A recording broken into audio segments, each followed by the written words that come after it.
It'd be funny if we caught that. It just felt right. I don't know why.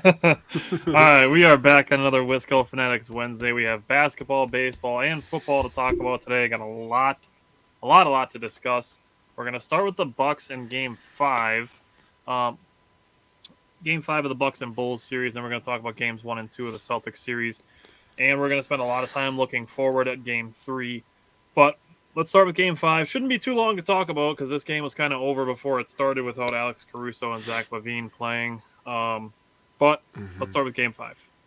Yeah, that's what I was going to say. The Bulls really didn't stand much chance anyways with a fully healthy roster. Yeah. Maybe if Lonzo Ball was playing, I still would take the Bucks. It would have been a much more interesting series, I think. Wouldn't have been the blowouts.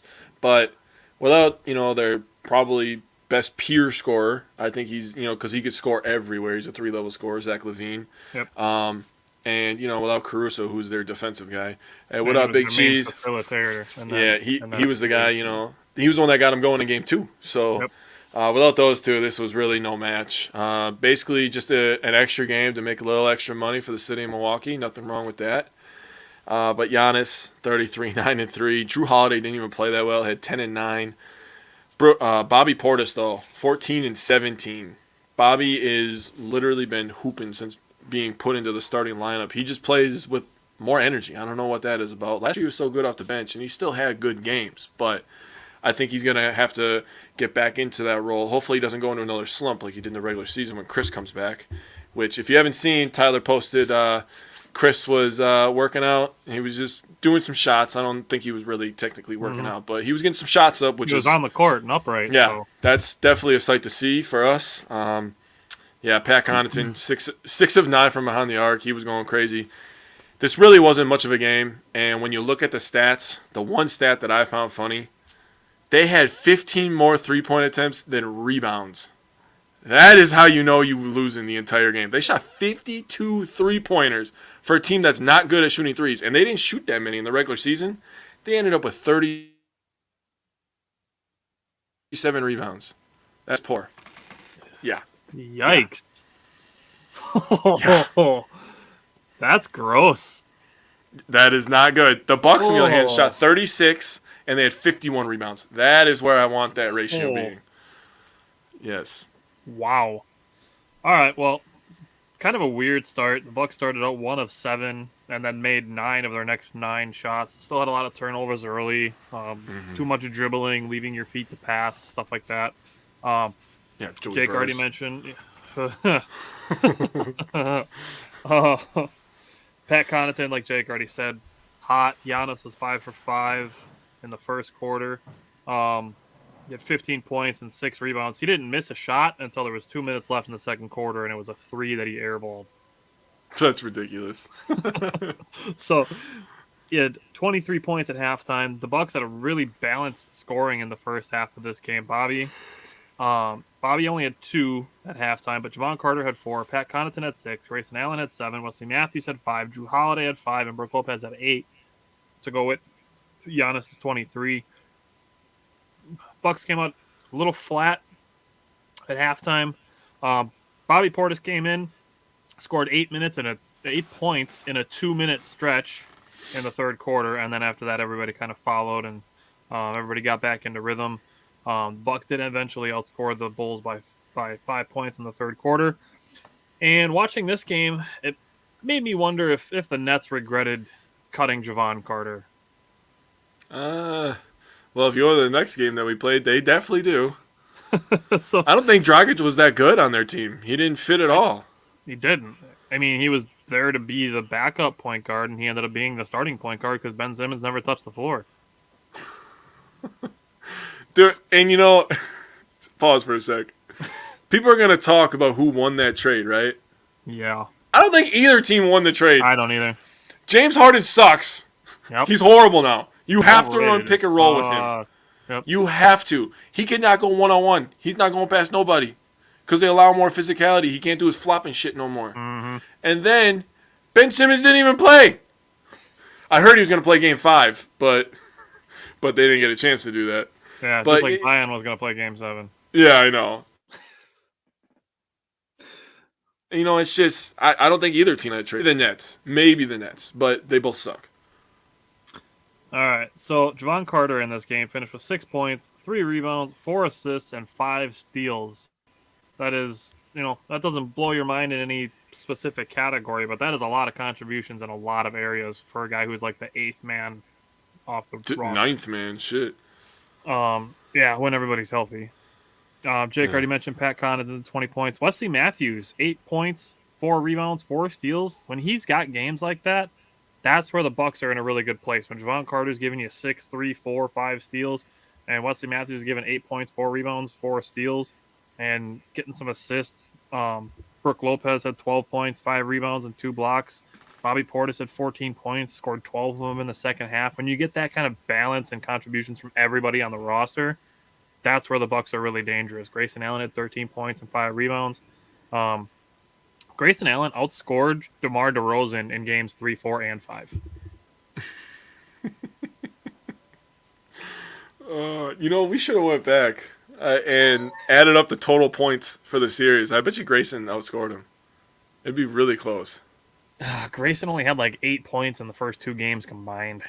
DeRozan had like 41 in one of those games. Yeah, that's true. But then he had 22, 27, and 13. It'd be close. I bet it'd be close. It'd be really close. All right, so let's go. Let's switch to the Celtics series. Let's talk about Game 1. All right, Game 1. Wow. I couldn't believe they came out with as much energy as they did. First of all, they came out and they were just like, we're gonna look into the future. We know what happened last night, but the Bucks, I feel like, had the mindset that we have to get one on the road. Yeah. And that's what you do as the lower seed, right? So everybody that's freaking out, relax. We did our job. We got one on the road. If we win the next 2 at home, we're almost guaranteed the Eastern Conference Finals. We're not losing 3 straight. Right. We're just not. I just don't see it. I really don't. There's not a scenario unless Giannis and Drew Holiday get hurt. I even think without Giannis for one game, I think they would just win at least one. I really do. The way that I look at it is that now it's a 5-game series and 3 of them are in Milwaukee. Yeah. That's how you got to look at it. So they did their job. They got one. They got Game 1. So we're going into Game 1, and Giannis, yes, he did not shoot that well. He was a volume scorer. He's been a volume scorer the first 2 games of this series. It'd be nice if he could be a little bit more efficient with his. He's just got to finish those. And you know what? We get so used to his greatness that when he doesn't finish all those layups, it's like, damn, what the hell's going on with Giannis? He must be getting fouled. There's playing good defense. If Giannis finishes, even half of those layups that he's missing, he's going absolutely nuts. He's going to have like 35 points. Yeah, he's going crazy. But he ended the Game 1, 24 points, 13 rebounds, and 12 assists. That is a power forward with 12 assists, dude. That is ridiculous. And then you add in Drew Holiday, who had 25, 9, and 5. I'm going to leave Javon Carter for you because holy camoli, his plus-minus is insane in this game. Bobby Portis with another double-double. He was efficient, 6 of 12. He hit 2 threes. Drew Holiday hit 3 threes. So those are the guys that are just spreading the floor, making it easier for Giannis. And we forced the Celtics to shoot 50 three-pointers, right? And they made 18 of them. So 54 of their 89 points that they had were from behind the three-point line. So if you continue to do that and close out the paint and force them to make shots, I feel like you're in a good spot, man. If you force them to go 18 of 50 and that's the only shots that they're getting, rather than getting in the rhythm they got last night, I feel like you're in a really good spot. And that is exactly, the point that Mike Budenholzer always does. Look at his teams in Atlanta. Look at his teams in Milwaukee since he's come over here. He's like, listen, I'm betting that you can't do that 4 times. And if you can, well, congratulations. You're really, really good at shooting threes. I wouldn't. That's honestly, if Boston shoots 4 times the way they did last night, it is Star Wars Day. So I mean, you got that going for you. I'm getting sick of this shit. If Boston shoots the way they did last night 4 times, honestly, we really couldn't even be mad about it because that would just be great basketball. I don't. Tip the cap, baby. That's it. If you do that 4 fucking times, you deserve to beat us. Yeah. All right. I'm looking something up while we're talking about Game 1 that I want to know for Game 2. So, all right. So, ball movement is going to be absolutely crucial. It was in the beginning of this game. Drew Holiday started this game off really well. Hit 2 threes and hit an assist to Giannis. But then this game, 4 turnovers in the first 5 minutes. Guys just got to play within themselves a little bit. The Bucks had 7 turnovers in the first quarter. I will say they did clean it up. 7 turnovers in the first quarter. They had 7 turnovers in the next 3 quarters. Yep. So, I mean, that was better the rest of the game, but they still got to clean that up early because that's something that can give Boston an early lead like they had last night. And even if you win the second half, if you dig yourself a huge hole like the Bucks did, you're not going to be able to dig out of it. You know what they say, man. You can't win the game in the first quarter, but you can freaking lose it. Yeah. So, second quarter, this is where Brook Lopez didn't score a ton, but his size was felt in this game. So he was doing work around the rim, and just basically just controlling the restricted circle on both ends of the floor. Yeah. I want to give credit in this game to Grayson Allen, Wesley Matthews, Pat Connaughton, Javon Carter, all for getting over screens. Yes. We're going to come back to this when we talk about other stuff. Scott, definitely Bucks in 6. I want to give Javon Carter some more credit for missing a 3. He comes down and instantly gets a steal. So he's staying locked in, even if he's not shooting well. He's staying locked into the defensive end. That's something that Wesley Matthews was really good at too. Get into the end of the first half. Bucks had a 10-0 run to end the first quarter. Role players hitting threes. Javon Carter, Pat Connaughton. The bench was 6 for 8 on threes in the first half. And the Bucks had 18 first fast break points in the first half. That's the most they had the entire season. That's crazy. Yeah. That's how you win on the road against a good team. And against the defensive teams, you go score in transition. That's something I was worried about Boston doing to the Bucks, because that's how they killed Brooklyn, was scoring in transition.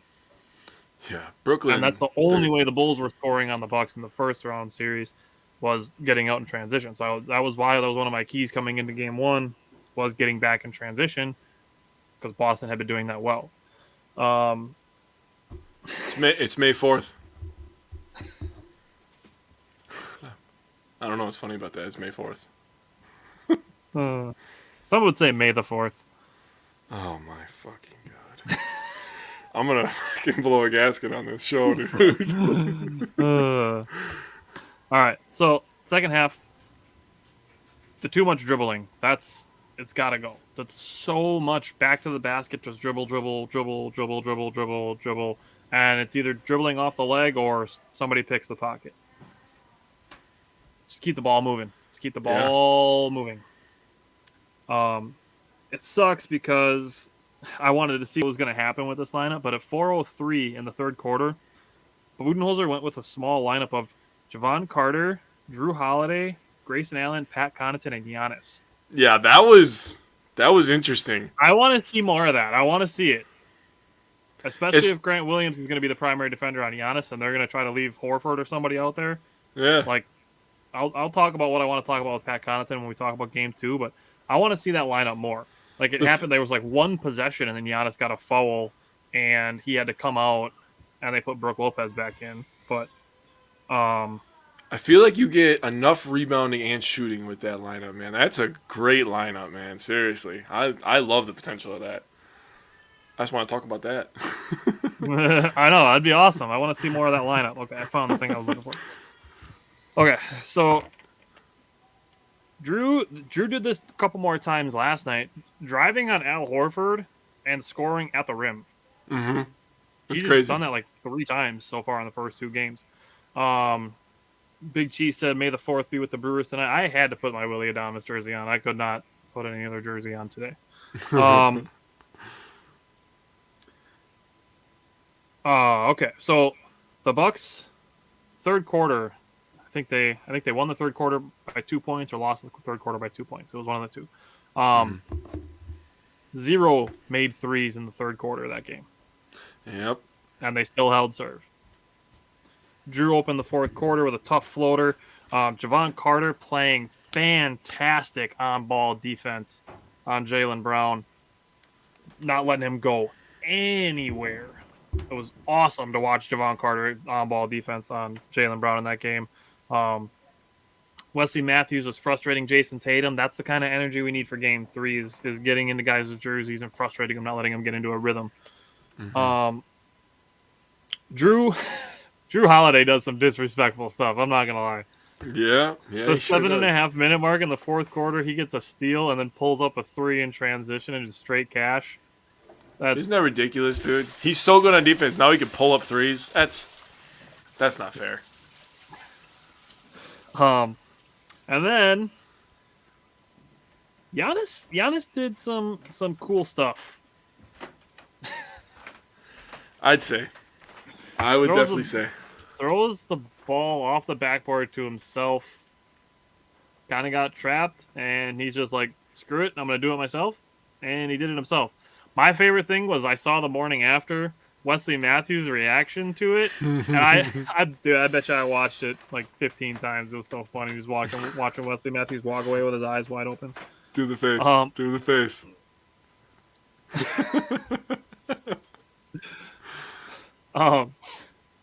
Next possession, Boston comes down and Giannis draws a charge. I think that might be the first time I've ever seen him do that. Dude, for real, he always tries to block.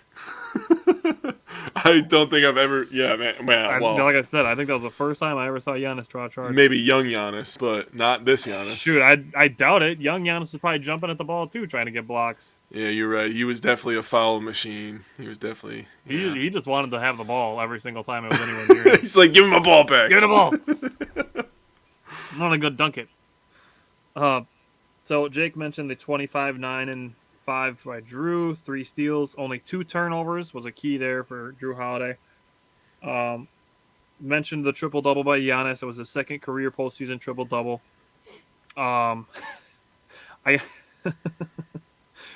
Did you hear Doris Burke? Peyton Pritchard started the fourth quarter 0 for 4 on threes. Did you hear what Doris Burke said? What did she say? She goes, Peyton Pritchard. She's like, I admire the confidence, but he's 2 for 8. That's what she said? She said that, yeah. She's like, I admire the confidence, but he's 2 for 8. God. What a savage. I know. I was like, oh, okay, Doris. That's fucking funny, though. Bobby Portis finished with 15 and 11. Brooke Lopez finished with 6 points, 10 rebounds, and 3 blocks. Grayson Allen, 11 points and 3 steals. Pat Connaughton, 8 points and 5 rebounds. Javon Carter, 7 points. 7 points. Yet he finished plus 25. Highest on the team in plus minus was Javon Carter. That's crazy to me. That is awesome. I couldn't believe he had a plus 25. That means that he was playing defense and he was helping cause a lot of turnovers. And he was locking down.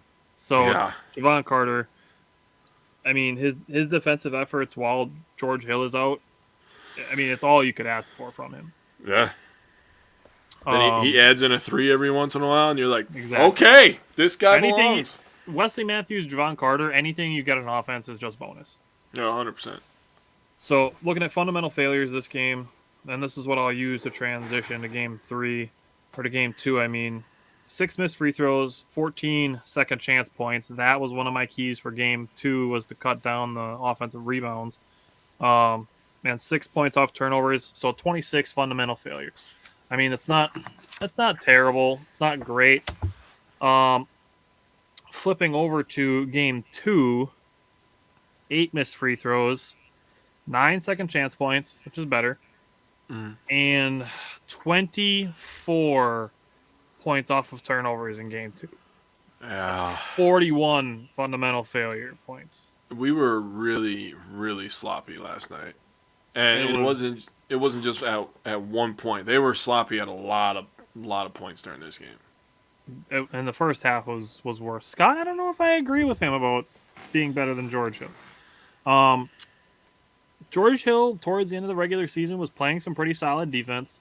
Javon Carter he's an animal defensively. I will say I think George Hill is probably the better three-point shooter, just the better shooter in general. And as far as playing point guard, I do think George Hill is a better offense runner than Javon Carter. And George Hill's a long athlete, man. He's long. Like 6'3". And he fits into the Bucks kind of, structure of their team. We got a lot of long athletes. We're very big. So George Hill really fits that, and he can finish on the break. Javon Carter, I don't really see him finish on the breakdown. Yeah, he's going out to the perimeter. Yeah. Hill can cut to the rim and finish. Yeah, that's fair. So Boston got off to a hot start. Started 6 for 6, or 5 for 6 on threes. Milwaukee got off to a slow start. Giannis started 1 for 10. The Bucks, as a team, started 5 for 17. Boston had a near perfect first quarter. They were up 11. The Bucks did start 5 for 17, but did finish 7 for 9. I don't know about Carter being way better on defense. He might be a little better on defense. George Hill is still a solid defender, and like I said, he was playing pretty good defense towards the end of the year. I can understand if you like Carter better, because I probably like Carter better too, but I just think George Hill overall as a player is better. That's how I feel. Yeah. It's hard to come back from a big lead when you're turning the ball over a lot. It's true. It sucks. Jaylen Brown making basically everything he shot, and it's like, is this how the Bulls felt when Grayson Allen was going crazy in games 3 and 4? Probably. Probably. I just wanted to see the Bucks be more aggressive getting to the paint. Jaylen Brown started 9 for 10 in the first half, 5 for 5 on threes. He had 25 of his 30 in the first half. Bucks turned the ball over 7 times in the second quarter. Only had 40 points at halftime. Boston was 13 of 20 on threes at halftime, and the Bucks were 2 for 8. Yep. That's basically what I had from the first half. I don't know if you want to say anything about the first half. Oh, God. First half, yeah. Well, I was at work for the first quarter, so I was kind of just paying attention on my phone. And when I checked, when the first quarter was over, I was like, why does Jaylen Brown have almost as many points as the Milwaukee Bucks team? I was like, yep, we're in deep shit. But I didn't give up hope. I was like, we got Giannis. We still got shooters. Mm-hmm. And when I got home and I started watching the game, it looked like we could never gain rhythm. And I'm not blaming the refs. I'm just making a point. Every time it looked like the Bucks were going to go on a run, right? This was kind of a hump game, like get over the hump, right? What up, man? Yeah, Giannis was trying to do too much. I agree with that, Brad. Yeah. And part of that is because, the shooters weren't really shooting. So I feel like Giannis put a little bit more additional pressure on himself. Mm-hmm. But it felt like every time the Bucks were about to go on a run, it felt like there was a foul call on the other end. There was one possession where they got like 2 rebounds, I believe. Mm-hmm. And then somebody was driving on Brook baseline, and Brook bumped him. It might have been Derek White, actually. And Brook kind of bumped him a little bit. Like, dude, okay, that's foul in the regular season. This is the fucking playoffs, dude. Like, and we're trying to make a fucking run here. So let's play a little bit. Well, the fact that they let all the hand fighting go on a ball handler at the top of the 3-point line, but they don't let it go when a guy is dribbling down the baseline. I just don't understand. Yeah, I guess that's what I don't understand. I don't understand where that becomes a foul and where that's not a foul. You know what I mean? It's basically. I need that written out. Like, tell me where that's a foul. Either you're gonna call it, or you're gonna let them play, and you got to do one or the other. You just got to be consistent with it. Right. This is both ways. Like, I'm not complaining for the Bucks. Exactly. It's the same with baseball. Like, if you're gonna have a tight strike zone, call it a consistently tight strike zone. If I agree. Strike zone, call it consistent. Just that's all I really want is consistency. Yeah. See, that's all I want too, and that's where I don't understand. Like, he barely bumped him, and White goes like, all like a douche, and then it's a foul call. It's like, come on, man. Like, that wasn't a foul, and it really felt like the Bucks were about to open up a can of whoop ass. If they got another stop or two and scored, things were about to get real interesting. Mm-hmm. But yeah, like, I mean, we talked about it already. Boston was just on fire last night. That's all it was. It's a make or miss league, right? Why won't Bud take T as in a timeout or a technical? Be consistent. Celtics won't hit 93s again. Yeah. Well, after Tyler I wrote down what I wanted to write down, so I got that. After Tyler breaks down the second half, I got some. A tech? I don't know. That's interesting. Why won't he take a tech? Are you trying to make him take a tech on, like, the bad, inconsistent refs? Defend the 3 minute too. I mean, last night, if he was going to take a tech and, last night was the night. As we're getting our asses punked by 15, 16, 17, 20 points, we get it down to 11, and they push it back up to 20. Last night would have been the perfect night for that. They were closing the game a little bit towards the end, and then once the league got back out of control, it was, kind of just whatever at that point. Because the Bucks did cut the lead to 12 points at 4:29, so there's no point in Budenholzer taking a technical foul there and letting them push the lead back up to 13. Obviously, the lead got pushed back up anyways. But looking in the second half, the Bucks did win the second half by 2 points. Giannis was aggressive early. He's got to make his free throws. That's what killed Phoenix last year. Giannis making free throws. Yeah. So Giannis had 18 points in the third quarter. Couldn't get a lot of fouls drawn. Jaylen Brown did not score in the third quarter. And like I said, it's hard to come back when you're turning the ball over and when you're just trading baskets. Mm-hmm. It's, it is what it is. Scott, we're going to talk about adjustments because I personally believe that Budenholzer isn't the best at in-game adjustments, but I believe that he's very, very good at game-to-game adjustments. I'd agree. That showed during the finals, actually. So three main things that you need to do when you're trying to mount a comeback. You need to get stops, you need to not turn the ball over, and you need to make free throws. Mm-hmm. And the Bucks were struggling to do all three of those things in the fourth quarter. And like I said, the Bucks cut the lead to 12 points at 4 minutes, 29 seconds, and then got pushed back up, back-to-back turnovers, back-to-back threes for Boston.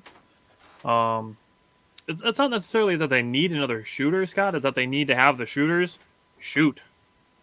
Yeah. Like Brad said before, Giannis is trying to do too much, and that when Giannis is doing that, it does take the ball out of other guys' hands. Giannis in game one was facilitating. He was passing the ball, spreading the ball all over, and it worked really well.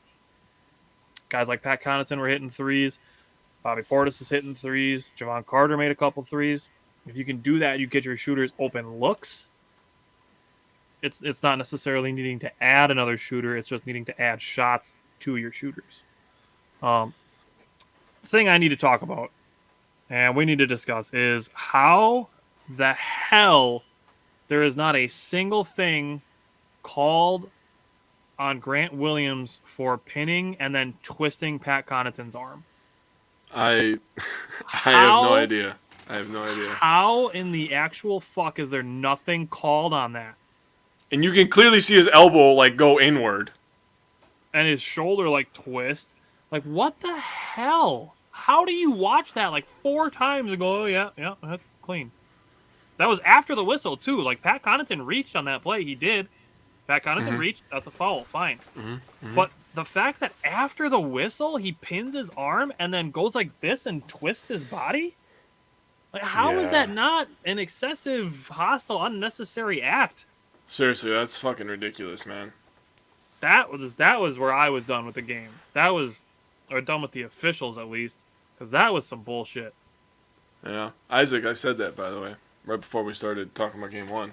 They already did their job, so everybody freaking out about losing yesterday. Listen, man, it's one loss. They're not beating us 3 more times. It's simple. Yeah, Scott, I agree. That does need a league review. That's a player safety issue because that's just so unnecessary, especially for it to happen after the whistle. Well, what if it would have came out today that he had the same injury that Gary Payton II had, where he had a fractured elbow or a hyperextended ligament or something, and he wasn't able to play game 3? Then is it going to be an issue? You know what I mean? That's ridiculous. Basically, the way that I said to look at it was, you're in a 5-game series now, and 3 of them are in Milwaukee. Yep, 100%. And if game 1 and 2 had been flipped and the Bucks got blown out in game 1 and then came back and won a gritty game 2, nobody would be freaking out. Nobody. There's such a high-low roller coaster with wins and losses among fan bases that Jake and I, we don't have that. No. We would encourage you not to be that way either. The Bucks didn't lose the series last night. No, they just lost one game. They have to beat us 3 more times if they want to win the series. Hey, you know what? You want to hear a secret? We lost game 2 to the Bulls. What happened after that? I'm not saying the Celtics are the Bulls, but I'm just saying the Bucks are fully capable of winning 3 straight games versus Celtics. I feel much more comfortable saying that than the Celtics beating the Bucks 3 straight times. Yeah. 4 straight times either. Yeah, 4 straight times, So, time to call TJ Ford. Let's go, baby. Maybe he can be like a development coach like Ricky Weeks is for the Brewers now. That would be sick. Dude, I'll never forget TJ Ford's photo, bro. He's 5'11", and his shorts are 5'10". His shorts are like touching the floor. Those fuckers are huge, bro. They belong on Shaquille O'Neal, and TJ Ford's wearing them. That's probably what they were doing. They're probably like, hey, TJ, go put on Dan Gadzurich's shorts. Bro, but his jersey's huge, too. That's the problem. We thought they were drafting Nick Collison. He's 6'11". Sorry, TJ. She already stitched the jersey. Yeah. So Giannis started 1 for 10, 10 for 17 after that.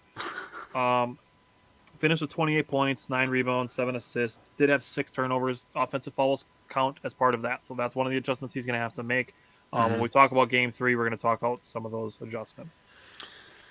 Now, Pat Connaughton, 13 points, 6 of 7. So what I mentioned in Game 1 that I wanted to talk about Pat Connaughton is if you're going to run a small ball lineup like Javon Carter, Drew Holiday, Grayson Allen, Pat Connaughton, and Giannis, if you're going to have a guy like Al Horford out there trying to guard Pat Connaughton, who's the power forward in that situation, Pat Connaughton was getting really, really well to the rim and finishing using the rim as protection for his layups.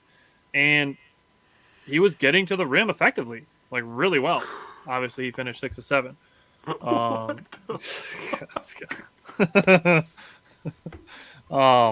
Brad, I agree. There's no way that Grant Williams keeps shooting like he does. So,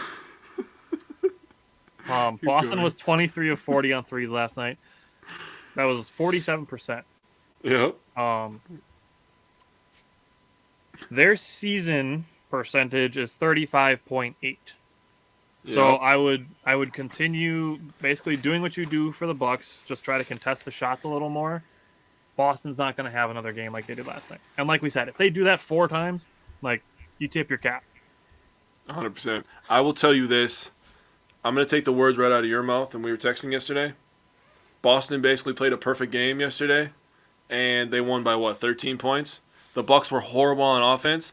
If the Bucks, and I said it about Giannis, if Giannis is making, all those finger rolls that he's missing, and we're so used to him making those, if he makes even half of those, this is a game. You cut down on turnovers, Giannis finishes at the rim, it's a game. It's a game. And then we're on our court. Yeah, I'm good. Yep. I'm great, actually. Drew Holiday's probably not going to shoot 7 for 20 again. Yeah, somebody wants to listen to your next argument real quick. Okay, keep going. Say hello. Say hello. Say hello. I feel a little better today. Say hello. Say hello. What's up, Cheeks? Cheeks, yeah. Say hello. All right. So Drew Holiday, 7 for 20. Oh, she's happy to be here. Yes, she is. Drew Holiday's probably not going to shoot 7 for 20 again and 1 for 6 behind the 3-point line. He did finish 4 rebounds, 7 assists, 2 steals. Bobby Portis, 13 points and 8 rebounds. He was 5 for 7 shooting. Grayson Allen and Javon Carter, kind of a quiet night. There's, like we said, like Scott said, we need to add shooters. We really just need to add shots to the shooters we have. Oh my God! See, this is. I was waiting for a keyword. I was waiting for the keyword. There it is. Look at the ball movement, right? You've hit on it a couple times, and for me personally, I went back to Game 2 last year in the second round. We play in the Nets, and people were blaming Chris Middleton, so people need to start putting some respect on him. This is our monthly put some respect on Chris Middleton because apparently we have to do that every month. Yeah, apparently. Ridiculous, first of all. Okay.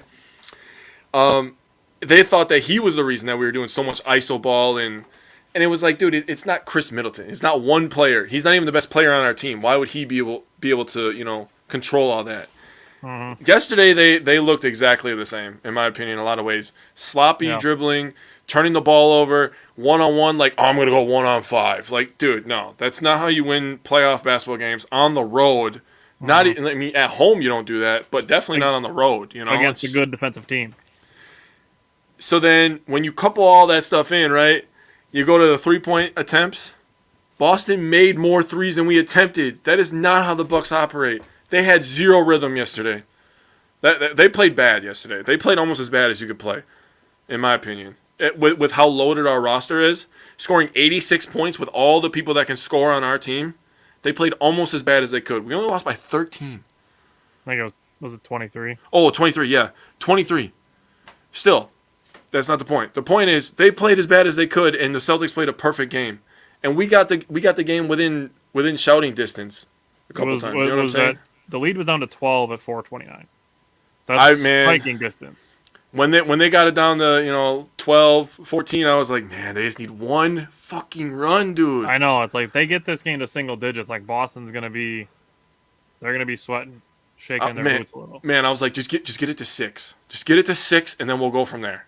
Give yourselves a couple minutes to make a mistake. I just wanted to get it down to 9. Even when the Bucks were like back on the brink of like it looks like the Bucks are gonna lose this game. I'm like, if they can just find a way to lose this game by single digits. If they can find a way to lose this game by 10 or less, and you can say like, hey, like Boston did this, and this perfectly, and made all these contested jump shots, and this guy was 6 for 9 on threes, and they only won by 9. That's what I was hoping for when they kept making their runs, but then they kept turning the fucking ball over. Isaac's always getting ahead of us. All right, what's Isaac saying here? Drew and Giannis pick and roll for this next game. Drew and Giannis pick and roll for this next game. Well, we're going to talk about Game 3 right now. So that is one of my keys, and this is something that worked in the second half, except it wasn't Drew and Giannis running it. It was Grayson Allen and Giannis running the pick and roll a lot. So I think you can do that. You can use Giannis as the screener, and it worked really effectively in the second half. Yep. It forces mismatches. It forces guys to try to react quickly to Giannis, who is a very quick reacting player. So I do think they might have something there. But yes, Scott, relax. Like I said, the Bucks didn't lose the series last night. They split the 2 games on the road. Do you remember? This was like maybe 2 years ago. Do you remember when we had Dante? And we used to run pick and rolls with Dante as the ball handler? And Dante really, really started to flourish in that role, I thought. Every once in a while, he didn't have the best handle. I think Grayson has a much better handle, and Grayson can shoot the ball if he needs to. And Grayson can finish around the rim better than Dante, in my opinion. Yeah. Grayson's all around better than Dante. Dante would just be really tenacious on defense every once in a while and force some crazy havoc. And he's a little more athletic. Yeah. But my point being is, Grayson Allen pick and roll, that could be something that could work really, really well. You would leave. And Drew Holiday can be a spot-up shooter now. He doesn't always have to handle the ball. But I love the pick and roll with Grayson Allen and Giannis. That is a beautiful thing. Yep. All right. So the other thing I wanted to say is with Budenholzer, every series that the Bucks have played has been early in the series have been the feel-out games. So you go back and you look at last year's playoffs. Game 1, they only won because Middleton hit a game winner in overtime. You look at the Brooklyn, they lost the first 2 games on the road in that series. Yep. You go to Atlanta, they lost 1 of 2 of the first 2 in that series. And you go to the finals, they were down 0-2 after the first 2 games in that series. Those early games with Budenholzer at the helm of the Bucks have been the feel-out games. Then you go to Game 3s. The Bucks have played 10 playoff series with Mike Budenholzer as their head coach. In Game 3s, the Bucks are 8-2. That's a good stat, bud. I like that. I got another one for you. Yeah, Game 3s, the Bucks on average outscore their opponents 112.8 to 100.9. There you go. I think the Bucks are gonna win the next game, and then everybody will fucking relax. But and then everybody's gonna say Bucks in 5. Yeah, then we just have to get to, I gotta talk about that, man. I'm kind of annoyed sometimes being a fan of the same team of other people, because it's like you talk so fucking stupid that when I have a conversation with somebody, now they think I'm stupid. Stop making me look dumb because I wear the same colors as you. Bastards. Come listen to us first and then talk, okay? I'm cool with that. Just take everything in stride, I guess is what we're trying to say. Take things in stride. Take it one game at a time. I guarantee you that's what the Bucks are doing. Yeah. I guarantee you the Bucks aren't hanging their heads today. No, I mean, dude, they're champs, dude. They grinded just last year, dude. They know what to do. They're fine. We're going back home, so they're comfortable, man. They get to sleep in their own beds now. And it's one game. Yeah. It's a 7-game series. Jake and I think Jake picked this to be a 6-game series. I picked the Bucks in 6. I did. I said Bucks in 6. So Jake and I are figuring for the Celtics to probably win at least one more game yet, too.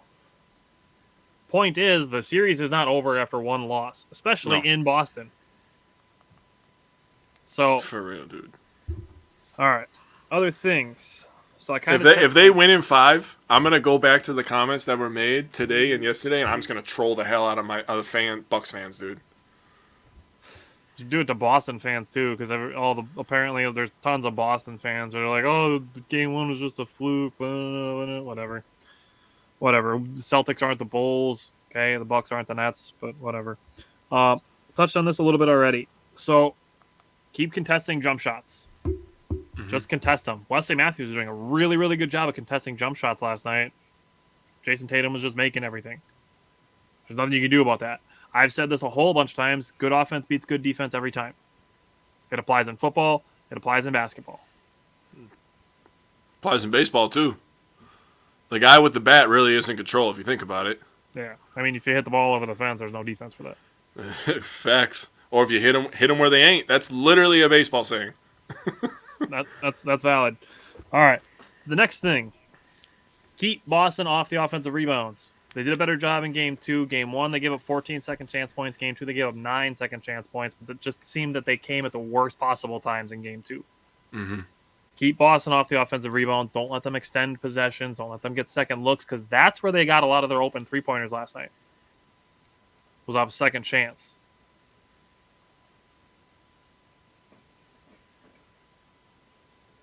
Well, it depends on the way you look at it. If you look at it as good offense, as in fundamentally sound offense, or just making tough shots. Because, I mean, that's what Jason Tatum was doing.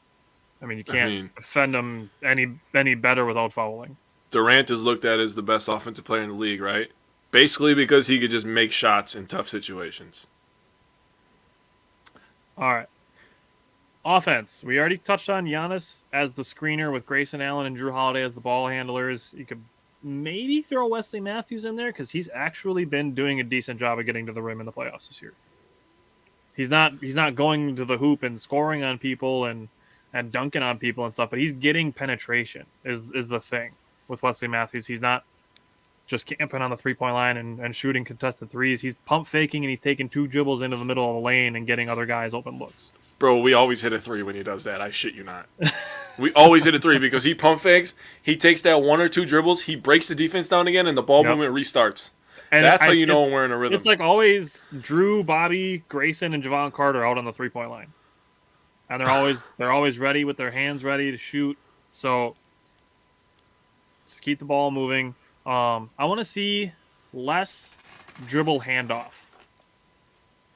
Yeah, we turn the ball over, dummies. That's exactly it. The dribble handoff, there's no flow to it. There's really no point in doing it just to change the possession of the ball handler is really the only thing it does. It doesn't open anything up for you on defense. It's a really easy thing to defend because it's not like a screen. You know, it's not a pick and roll. It's not a pick and pop or anything like that. You're just handing the ball off and everybody can just kind of sidestep and go with their guy. Right. Less dribble handoff. I want to see more off-ball screening. I'd like to see this. I'd like to see this with Pat, Brook Lopez, Grayson Allen. If they can, if there's 3 guys on an action over here, say Giannis is posting up and the other guys are running their dumb dribble handoff, and over here you got Grayson Allen and say Pat Connaughton, have those 2 screen for each other. Have Grayson go set a screen for Pat. Have him come from the corner towards the top. Mm-hmm. Watch where those 2 defenders go. Grayson Allen and Pat Connaughton are really good at cutting to the basket. You say Pat Connaughton goes to set a screen for Grayson Allen and he comes off hard as hell looking for a 3-point shot and 2 guys hold with him, Pat Connaughton's cutting to the hoop for a dunk. He's not laying it in either. He's throwing it down. We haven't seen Pat Connaughton cut back door in a long time, man. Now that I'm thinking about it, if you can get some off-ball movement, some off-ball screens going, just getting some action going, making Boston move on defense when they're not guarding the ball. I agree. I think would be beneficial to the offense. And it would discourage so much isolation. Mm-hmm. Next thing I got to say, shoot with confidence. It's a really easy thing to say, to do. Shoot with confidence. Javon Carter was shooting with confidence like this whole playoffs until last night, and then it seemed like he just wanted to pump fake, dribble, and pass. It got him into 3 turnovers last night. Yeah, he had that one really, really bad one when we were kind of making a little run. Yeah. It's like, dude, just trust what you've been doing. Trust yourself offensively. Like, Javon Carter's been hitting some threes. I trust Javon Carter to trust his instincts. So, missing a shot is literally better than turning the ball over. A live ball turnover is the worst thing to do in basketball. Yeah.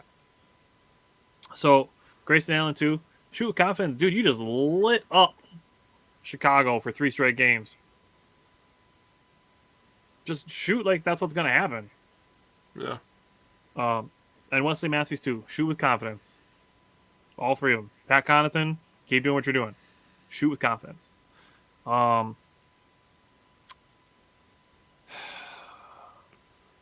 We need more offensively from Brook Lopez.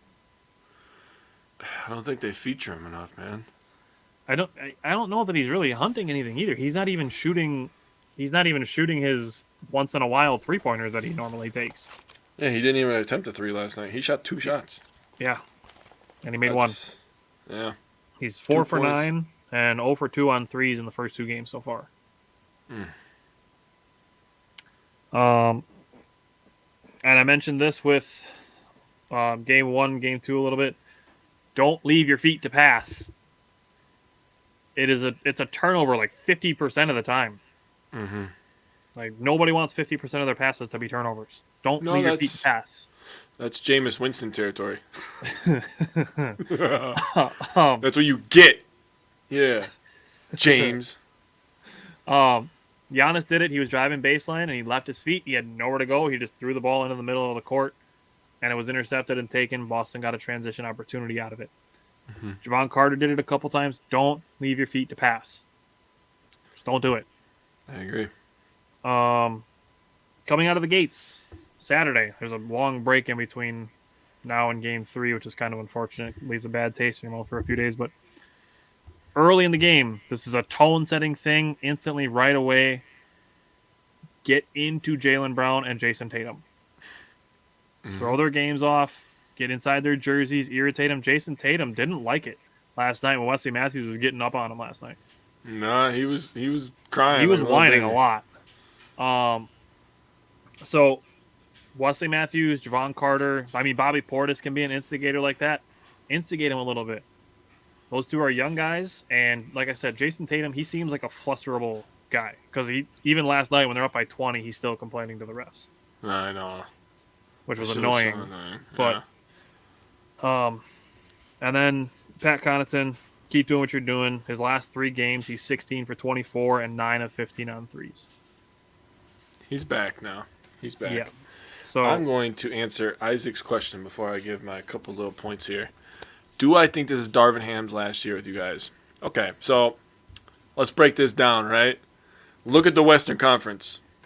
Warriors are not going anywhere. The Grizzlies are here and young. Utah Jazz, The Mavericks, they're still here as long as Luka Doncic, signs up with them, right? So then you go to the Pelicans. We're going through playoff teams. Pelicans, if they can get Zion back, whoa, they could actually be scary. The Suns are not going anywhere as long as CP3 and Booker are there. They're only just going to keep improving and getting better. I know that CP3 is getting old. So just from those 6 teams, you're thinking, do the Lakers have a chance? Well, they're not moving Russ because he cost $1 billion and he's wearing a dress. So that's not a good look in 2 ways. LeBron is $1 billion, and Anthony Davis plays 40 games. If I was a guy going into my first head coaching job, and Isaac, I mean this with no disrespect, ain't no goddamn way I'm doing it with the freaking Lakers, dude. Seriously. They have no future. They have no picks. I think I would rather go coach the Wizards, honestly. Oh, my God. The Hornets. I would much rather coach the Hornets. If you're going into your first year coaching, I want an opportunity where I have a chance to build. You know, I have some cap room or I have some draft capital or something that I can make my imprint on this roster. Yeah, something, man. Like, there's nothing with the Lakers. The Lakers are what they are. It's the same thing with the Nets. The Nets are what they are. They got no money to go anywhere else. So whatever they do this offseason, that is just what they are. And those are the two favorites to win the title this year, by the way. So that is freaking hilarious to me. Yeah, there's no, I understand. Of throwing digs at LA and New York. I think if Darvin Ham leaves, it might. I mean, thinking off the top of my head, the Hornets would not be a bad spot. You got a young budding star in Ball. I mean, that's something you can build on. Yeah, they run. You know, and Stephen A. Smith this morning was talking about the Lakers trading LeBron. I was like, what? I mean, they know wherever Bronny goes that he's not sticking around unless Bronny ends up on the Lakers. You don't trade LeBron. I don't care if you hate the guy. You don't trade LeBron. That's just not how life works. You don't trade LeBron. Plain and simple. He played really well last year. So he said trade LeBron. I said, that's it. This guy's getting paid $10 million to talk about sports, and he said trade LeBron. I'm done. Hey, that's not even the weirdest thing that I heard on a sports television show this week. What was it? Dan Orlovsky said the Packers should trade for DeAndre Hopkins. Oh, Jesus Christ, man. He's on the books for $18 million this year. The Packers have like $2 million in cap space, but yeah, they're gonna go ahead and make that trade. I just don't understand how Dan Orlovsky. I said this in our group chat like a week ago that for every 10 things that Dan Orlovsky says, one of them is smart. Dude, the man ran out of the back of the end zone. The man ran out of the back of the end zone. He ran out of the back of the end zone, bro. I'm gonna say it 3 times. He has no awareness at all. So who the hell allowed him on TV in a suit? That's ridiculous, bro. Seriously. He said trade for DeAndre Hopkins. Yeah, like the Cardinals are just going to freaking give him up. Well, I don't care if he is missing 6 games. This was his rationale. He's like, well, the Cardinals just traded for Hollywood Brown, and DeAndre Hopkins is going to miss the first 6 games of the year, and the Packers need a wide receiver 1. So, you know, if I'm Green Bay, I'm calling up Arizona to see what it would take to get DeAndre Hopkins. Everything. Yeah, that's Jinx. Just has better chance being traded to undisputed to Toronto to Lakers. Man, my dad's bringing up. You know what? We're gonna make like a bonus episode, and we're just gonna rip the worst analyst because Kendrick Perkins is pretty bad too, bro. I am in. That is a good bonus episode idea. Okay, I'm telling you right now. Spoiler alert. Both of our number ones is Skip Bayless. I'll write it down right here real quick, too. Easily Skip Bayless is number 1. Okay, this extra notebook here. Anywhere over here? What the hell? Right. What am I doing with my life? I have 84 notebooks going and no post-it notes. Extra app. Rip. Bad. Commentators. All right. Bonus. Right. There we go. Orlovsky. Yeah, Orlovsky's terrible. You know, there are a few that I actually do respect. Like, basketball-wise, love J.J. Redick, dude. His breakdown of basketball is amazing. When Skip said RG3 is going to be better. Bro, I remember that shit. I remember that shit. And I actually like RG3 post-football. He seems like a really, really good dude. I want to actually read his book. Yeah, he knows his stuff, man. Because he was on today talking about the Packers, and I was talking to Tyler about it. And he knows his stuff, man. RG3's a smart guy. I don't have nothing against him. I gotta say, I think my favorite sports. I don't care about bank account. You sound like a moron in front of millions of people. The mainstream sports, as far as they're concerned, I think the one that I like the most is Nick Wright. Nick Wright gets a little crazy sometimes. I remember when Braun was in the middle of his heyday, kind of towards the end, still with Cleveland. He was going a little crazy, I'm not going to lie. You know I like LeBron, but I was like, whoa, dog, you got to chill. You got to chill, dude. I mean, I'll tell you this, though. If the Bucks win the next 3 and they win the first 2 rounds in 5, Nick Wright said that we're gonna gentlemen sweep the entire playoffs this year. He said we would lose 1 game in every round. So if we do that, I'm going to have to change my tone on Nick Wright, dude.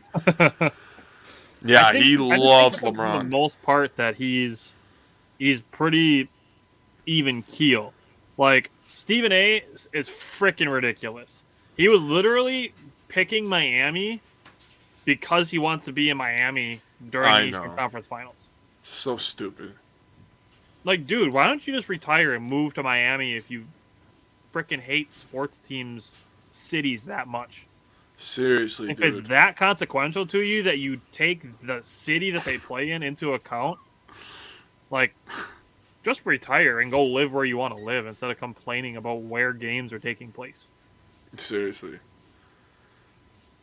Yeah, bro. JJ has been calling out Stephen A, and I love that. He's just like, whoa, Stephen A, what'd you say? Like, I just played in the league, bro. I know how this shit works. That's what I think it works well with JJ Redick, is that he's fresh out of the league.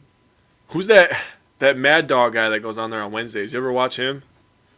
Oh, my God. It just reminds me of every time I get into an argument with somebody like, 90s basketball. Because, oh, my God. Every time he talks, he's like, oh, this team in the 70s. Bro, we're talking about 2022. Stay on topic, okay? And you're screaming louder than Stephen A, which is bad. That's my least favorite thing about dealing with sports arguments is, like, I can have a respectful discussion with a fan of any team. Like, it happened to me last night. I had a respectful discussion with a Lions fan. He gave some credit to the Packers. I gave some credit to the Lions. And it was an enjoyable discussion. Fucking Chicago fans, I can't do this shit anymore. Like, I can't have a single discussion with a Chicago fan because all they want to do is win the argument by talking louder. Or talking more. Dude, every time I get in an argument with a Chicago fan, it's like they'll send like, y'all hit on how biased Doris Burks is? Oh, man. Well, the thing about ESPN announcers during the game is, oh, my God, I was getting pissed game one, dude. Because Stan Van Gundy was worse. Here's the thing. At halftime, instead of talking about how good the Bucks defense was, right, because they only had 46 points the Celtics did at halftime, all they talked about was, oh, Jaylen Brown and Jason Tatum were just missing shots. I'm like, get the fuck out of here, dude. Seriously? That is so annoying. Like, come on. And that's what it is. It's like Brian Anderson does a really good job of being impartial, and Stan Van Gundy is, like, loving Boston. He talked about Boston for, like, 4 straight minutes the other day. I know. And then yesterday when Grant Williams did the arm twist thing, he's like, I don't see anything there. I don't see anything there. And then, like, on the 6th replay, he's like, oh, there might have been something there. It's like, you didn't see it the first 4 fucking times you watched that? It's like, buddy, that is why you're not coaching. Because clearly you didn't see it the first 6 times. Funny cheeks blocking your eyes? Like, lay off the donuts or something? Like, goddamn. Yeah, Stephen A does scream. Oh, my God, we're just doing this bonus episode in the middle of our episode. I love it. We'll come with more evidence when we do this. Oh, I yeah.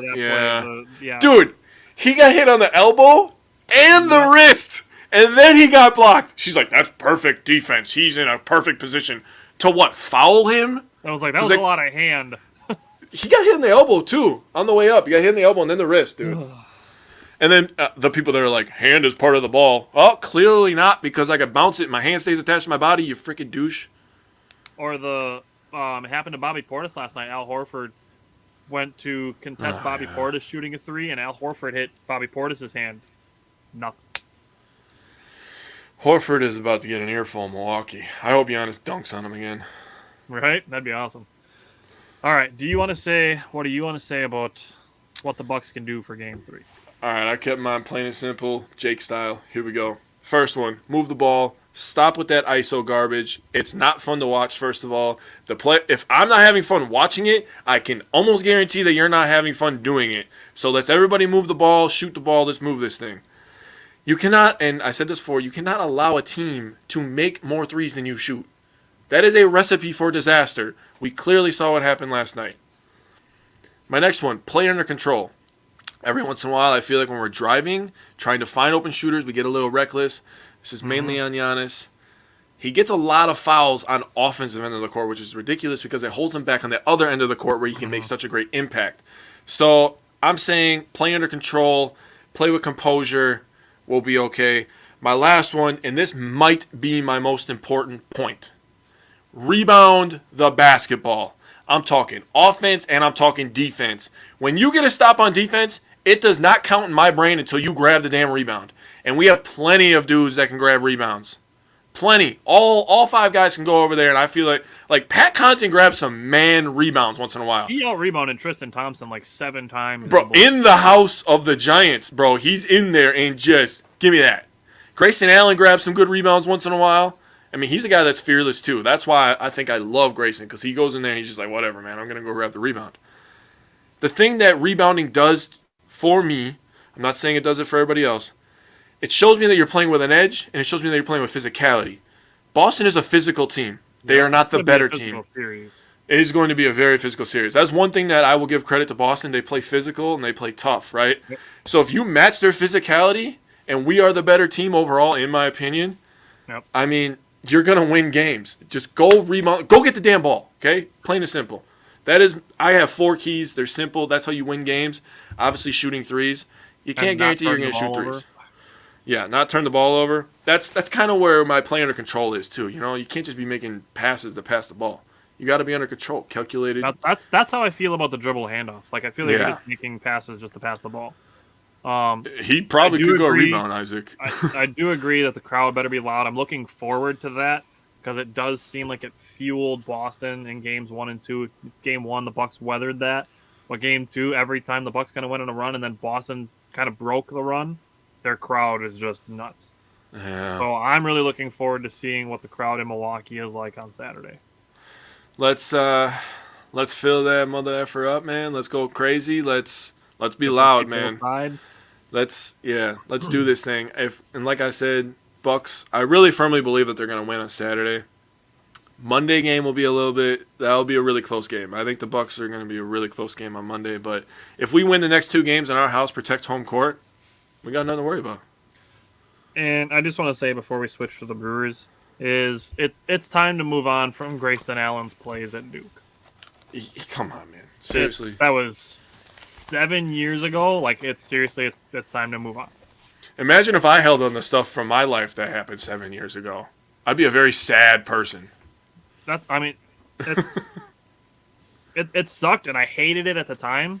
I absolutely hated it at the time because it happened against Wisconsin, but it's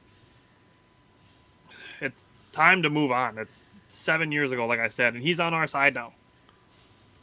So give Grayson Allen some support. I do agree Marcus Smart is I would say in the NBA, he's dirtier. I agree. He definitely has that reputation. The thing that Boston does is they're very floppy. They're very floppy, Boston is. Grant Williams flopped so hard at one point last night that he hit his head on the floor, swinging back. Yeah. I know it sucks. It sucks that the Badgers lost that one. And honestly, I'm more bothered by Justice Winslow stepping out of bounds than I am about Grayson Allen doing what he did.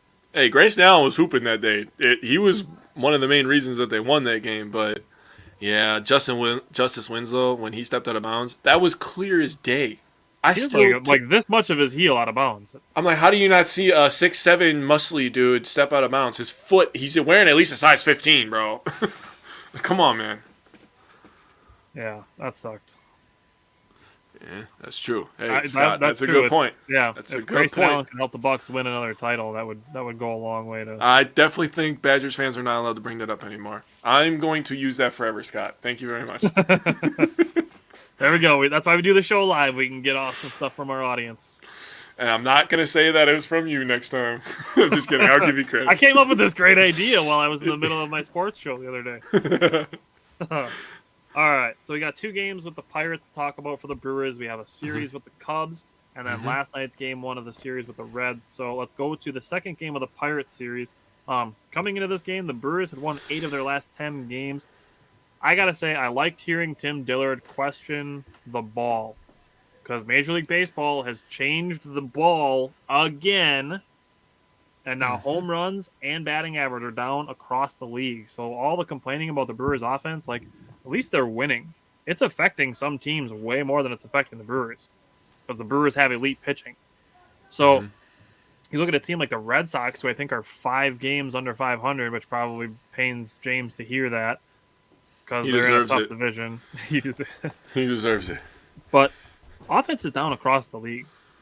So there needs to be more research done on it, and what exactly has changed. But if Major League Baseball wants to make all these rule changes for increasing offense, like, why don't you put in a bouncier ball instead of the one that's lighter and it doesn't fly as far and guys are hitting balls 105 miles an hour off the bat that's just a deep fly out to right field. I will tell you, the ball's working for the Yankees, man. I hate the Yankees, but those bastards are on fire right now, dude. All right, let's talk about the second game of this Pirates series. I had to bring it up. I'm sorry. I know that annoyed you, but they are playing well.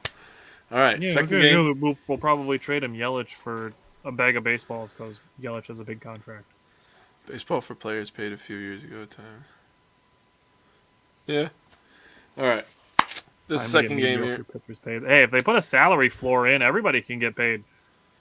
You can have the freaking A's rolling in with a $30 million payroll and then wondering why only 2,500 people show up every game. That is sad, bro. That is sad. Their stadium is literally empty every game. What I've seen is that the fans are basically trying to boycott the owners for not putting a competitive team on the field. That's some weak shit, bro. That's all I'm going to say. If you're a fan, be a fan. That's how I feel.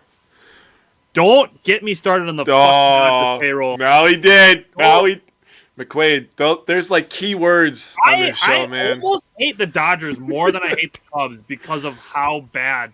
Don't lie to me. You hate the Dodgers more. Do not lie to me anymore. I hate the Cubs because they're a rival. I hate the Dodgers because their franchise is bullshit. I know you hate the Dodgers more. You could say it. Just say it. It's okay. In the last 2 or 3 years, I hate the Dodgers more. Overall, I still hate the Cubs more because they're Chicago.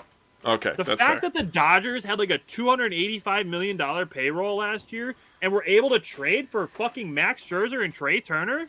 What the hell? Like the Bucks being in the middle of the luxury tax and then saying to the freaking Pelicans, like, oh yeah, like, hey, can we have Brandon Ingram and CJ McCollum? Oh yeah, no problem. Oh yeah, you guys can just have a payroll that's double other teams that are in the playoffs and triple other teams that aren't in the playoffs. The fact that there's 3 teams this year that are potentially looking at $300 million in payroll is ridiculous. Yeah. And it sucks. They need a cap and a floor, but it'll never happen because the Players Association will never allow it. I agree. Well, if you're me, I hate all big market teams because all my teams are small market, like L.A., New York, Chicago, and those are not coincidentally, those are all always the loudest fans too because they just buy their teams. Mm-hmm. And people are like, oh, I'm just gonna go play with L.A. so I can live in L.A. Kind of like Stephen A. Smith. Oh, I want the Heat to be in the finals so I can go vacation in Miami. It's like, no, dude. All right, let's get back on track here. Brewers Pirates. Ashby put out a good game, 5 1/3. He had 6 Ks, but he also had 5 walks. That's not ideal. Yeah. I started paying more attention to the walks for strikeouts this week, and that was really a key for me. So 6 Ks, that's nice. That's something that Ashby can kind of do on a regular basis, in my opinion. But the 5 walks, he was struggling with command a little bit. Gott came in for a third. He had a strikeout. Boxberger, Williams, Hader had another save, 3 strikeouts, but he also had 2 walks. So when you break down all the pitching, we had 12 Ks and 7 walks, which isn't the best ratio in my opinion, but it got the job done. And people picking up RBIs was Wong, Taylor, and Tellez. And Rowdy Tellez, man, I'm starting to think he's underrated. I'm being completely honest. I mean, he might be the first guy to start 2 opening days at first base in a row since Prince Fielder. He might be that guy coming into next year.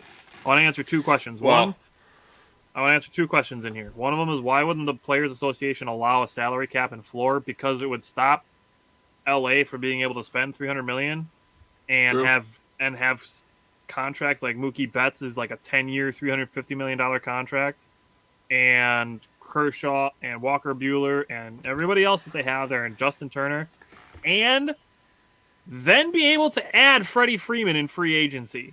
That's ridiculous, man. Seriously. Like the fact that you can basically just spend. There will never be parity in baseball because of no. But the Players Association no salary cap means that the teams that want to spend more can go ahead and spend more. It is dumb, and that's the reason that I said this a couple weeks ago, that I think with the National Hockey League getting some of their games nationally televised, I think Major League Baseball is in real danger of being passed in popularity by the NHL in the next 3 to 5 years. Bro, I sat down and watched 2 full periods of hockey last night for the first time. It was fun, wasn't it? I bet you had fun. It was awesome. It was awesome. I was watching. Hockey is so fun. The Stars versus the Flames, man. That was awesome, man. It was 1-0, but dude, is so fun. High flying, people are hitting each other, the puck's flying around. I'm like, man, I could do this every day. Scott, they can afford it because they're in LA. There's no, like, the NFL, they share all the TV money. The Major League Baseball, they have no TV revenue sharing. Mm-hmm. LA has more people, so they have more TV deals because they have more people. So they have more money, and they don't have to share it with Seattle. They don't have to share it with Milwaukee. They don't have to share it with Cincinnati. They don't have to share it with Oakland.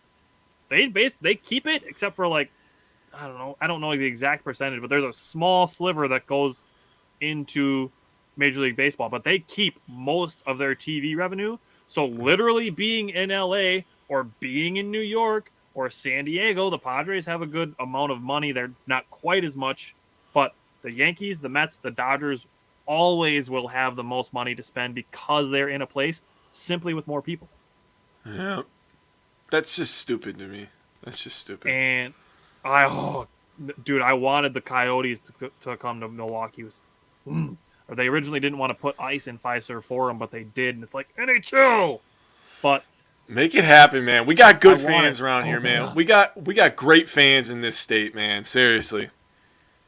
Have their own radio network that like all the city listens. It's New York. They have more people. They need a cap and a floor, because you can have a team like the Pirates who have a $70 million payroll and they end up with $100 million in profit. Even with a non-competitive team, that they still make money even though they don't have wins. It's a fact of the matter. Scott, there's a lot of people that go to NHL. Man, I would turn into a huge hockey fan if we had a Wisconsin team. But I'm not trying to those games. I'm not trying to sit here and watch friggin' Chicago and Minnesota all the damn time. No. Yeah. And I'm not going to be a fan of nothing Minnesota or Chicago, okay? Nope. So don't. For the NHL, I'm a Nashville fan, so kind of rough. That's how it should be. But it's like the NFL is the perfect way of looking at how parity works. Mm-hmm. Everything is spread even. Everybody has the same salary number, and that's what the salary number is. Basketball is a little bit different. You can spend into the luxury tax. You pay a little extra tax, but the highest competing teams can spend a little extra. Mm-hmm. Baseball, it's freaking ridiculous. You can have a team that spends $300 million, and you can have a team that spends $30. Yeah, that's ridiculous. Playing in the same league, there will never be parity in baseball until they have a cap and floor. And there will never be a mystery why it's not as popular as basketball or football. It is what it is. And that's why I said what I said. I really think they're in danger of being passed by the NHL. I agree with that. More people will get into the NHL, man. I mean, people like physicality, fast-paced action. Yep. You get physicality and fast-paced in the number one sport in this country. If you put it on ice, that's hockey. Yeah. Badgers women's hockey NCAA champs. Badgers women's hockey is awesome. Yeah, we're dominant. Just like the Badgers women's volleyball, dominant. Yep. They dominate both of those. Yeah. A lot of USA players from the Badgers come from the Badgers. The USA women's, they come from Wisconsin. I think it was 5 of them last year. Yeah, it's ridiculous. All right.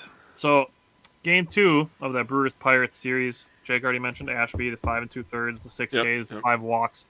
He didn't give up a hit until the 6th inning, though. So, I mean, he gave up a bunch of. That's true. He gave up a bunch of base runners, but he didn't give up any hits. The thing with Ashby that he struggled to do, that got him into those walk situations, was he needs to do better at getting ahead in the count. He got behind in a lot of counts, and that's what got him into trouble. Brewers scored 2 runs in the 7th inning, 1 in the 9th, on a lot of small ball. So it's good to see that. I saw a question pop in the comments about do the Brewers have enough offense to win a pennant? and I do think they do. The Cardinals are a little shaky right now, and the Brewers, the pitching, the fact that they're getting top to bottom in the rotation, what they're getting, and I'm going to get into this a little bit when we talk about some of the more recent games. It's interesting what the Brewers are getting from their pitching. It's insane. Neither team actually had a hit through the first 6 innings until Wong had a double. But then Ashby, he's doing his thing. I'm going to talk a little bit more Ashby when we get into the Cubs series. But Josh Hader, still perfect. Got to get the walks down. The pitchers in general. It's Williams, Hader, Ashby. Woodruff struggled with walks a little bit. Burns has had a couple of walks. Just got to get the walks down. It seems like guys are starting to round into form now. And it's like, if they had a full spring training, maybe this wouldn't have been super, super slow start to the season. Do you have anything else you want to talk about that before we go to game 3? Nope. Okay. Brewers are just winning baseball games. Yelich is doing okay. It seems like he has 2 good games, then 2 bad games. Yeah. Just a little more consistency from him. I mean, he's kind of getting there. So. He's turning the corner a little bit. It's giving me a little bit of hope. Yeah, I agree.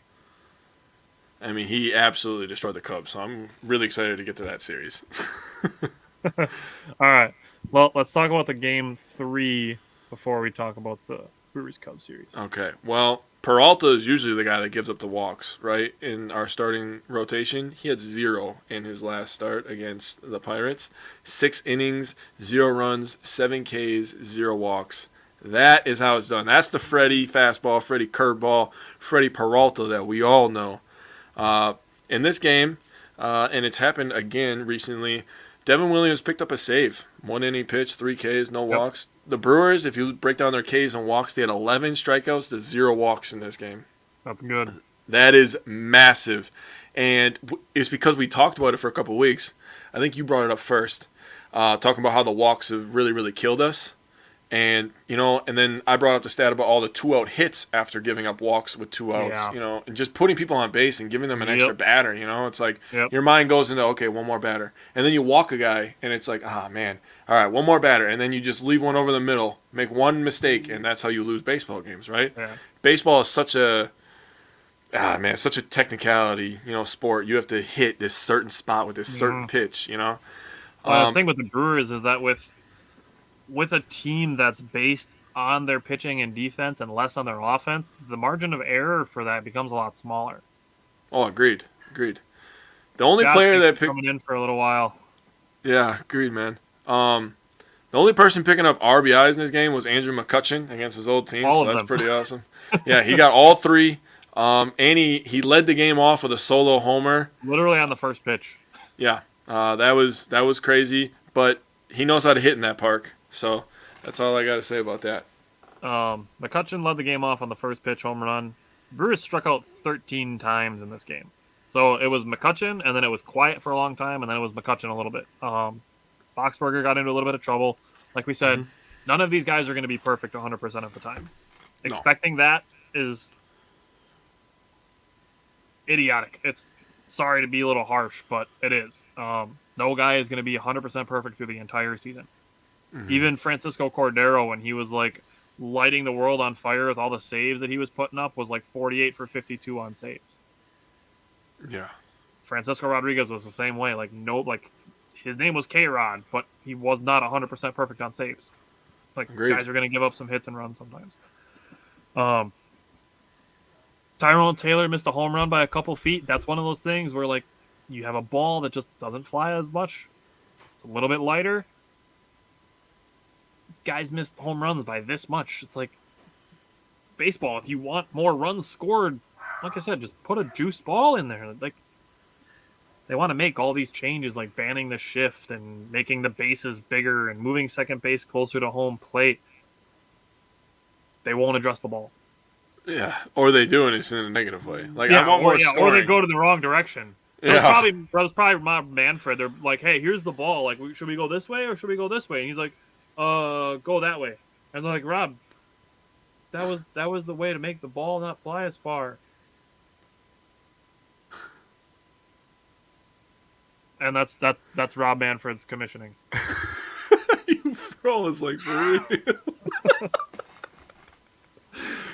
Very nicely done. Very nicely done. That was my mannequin challenge.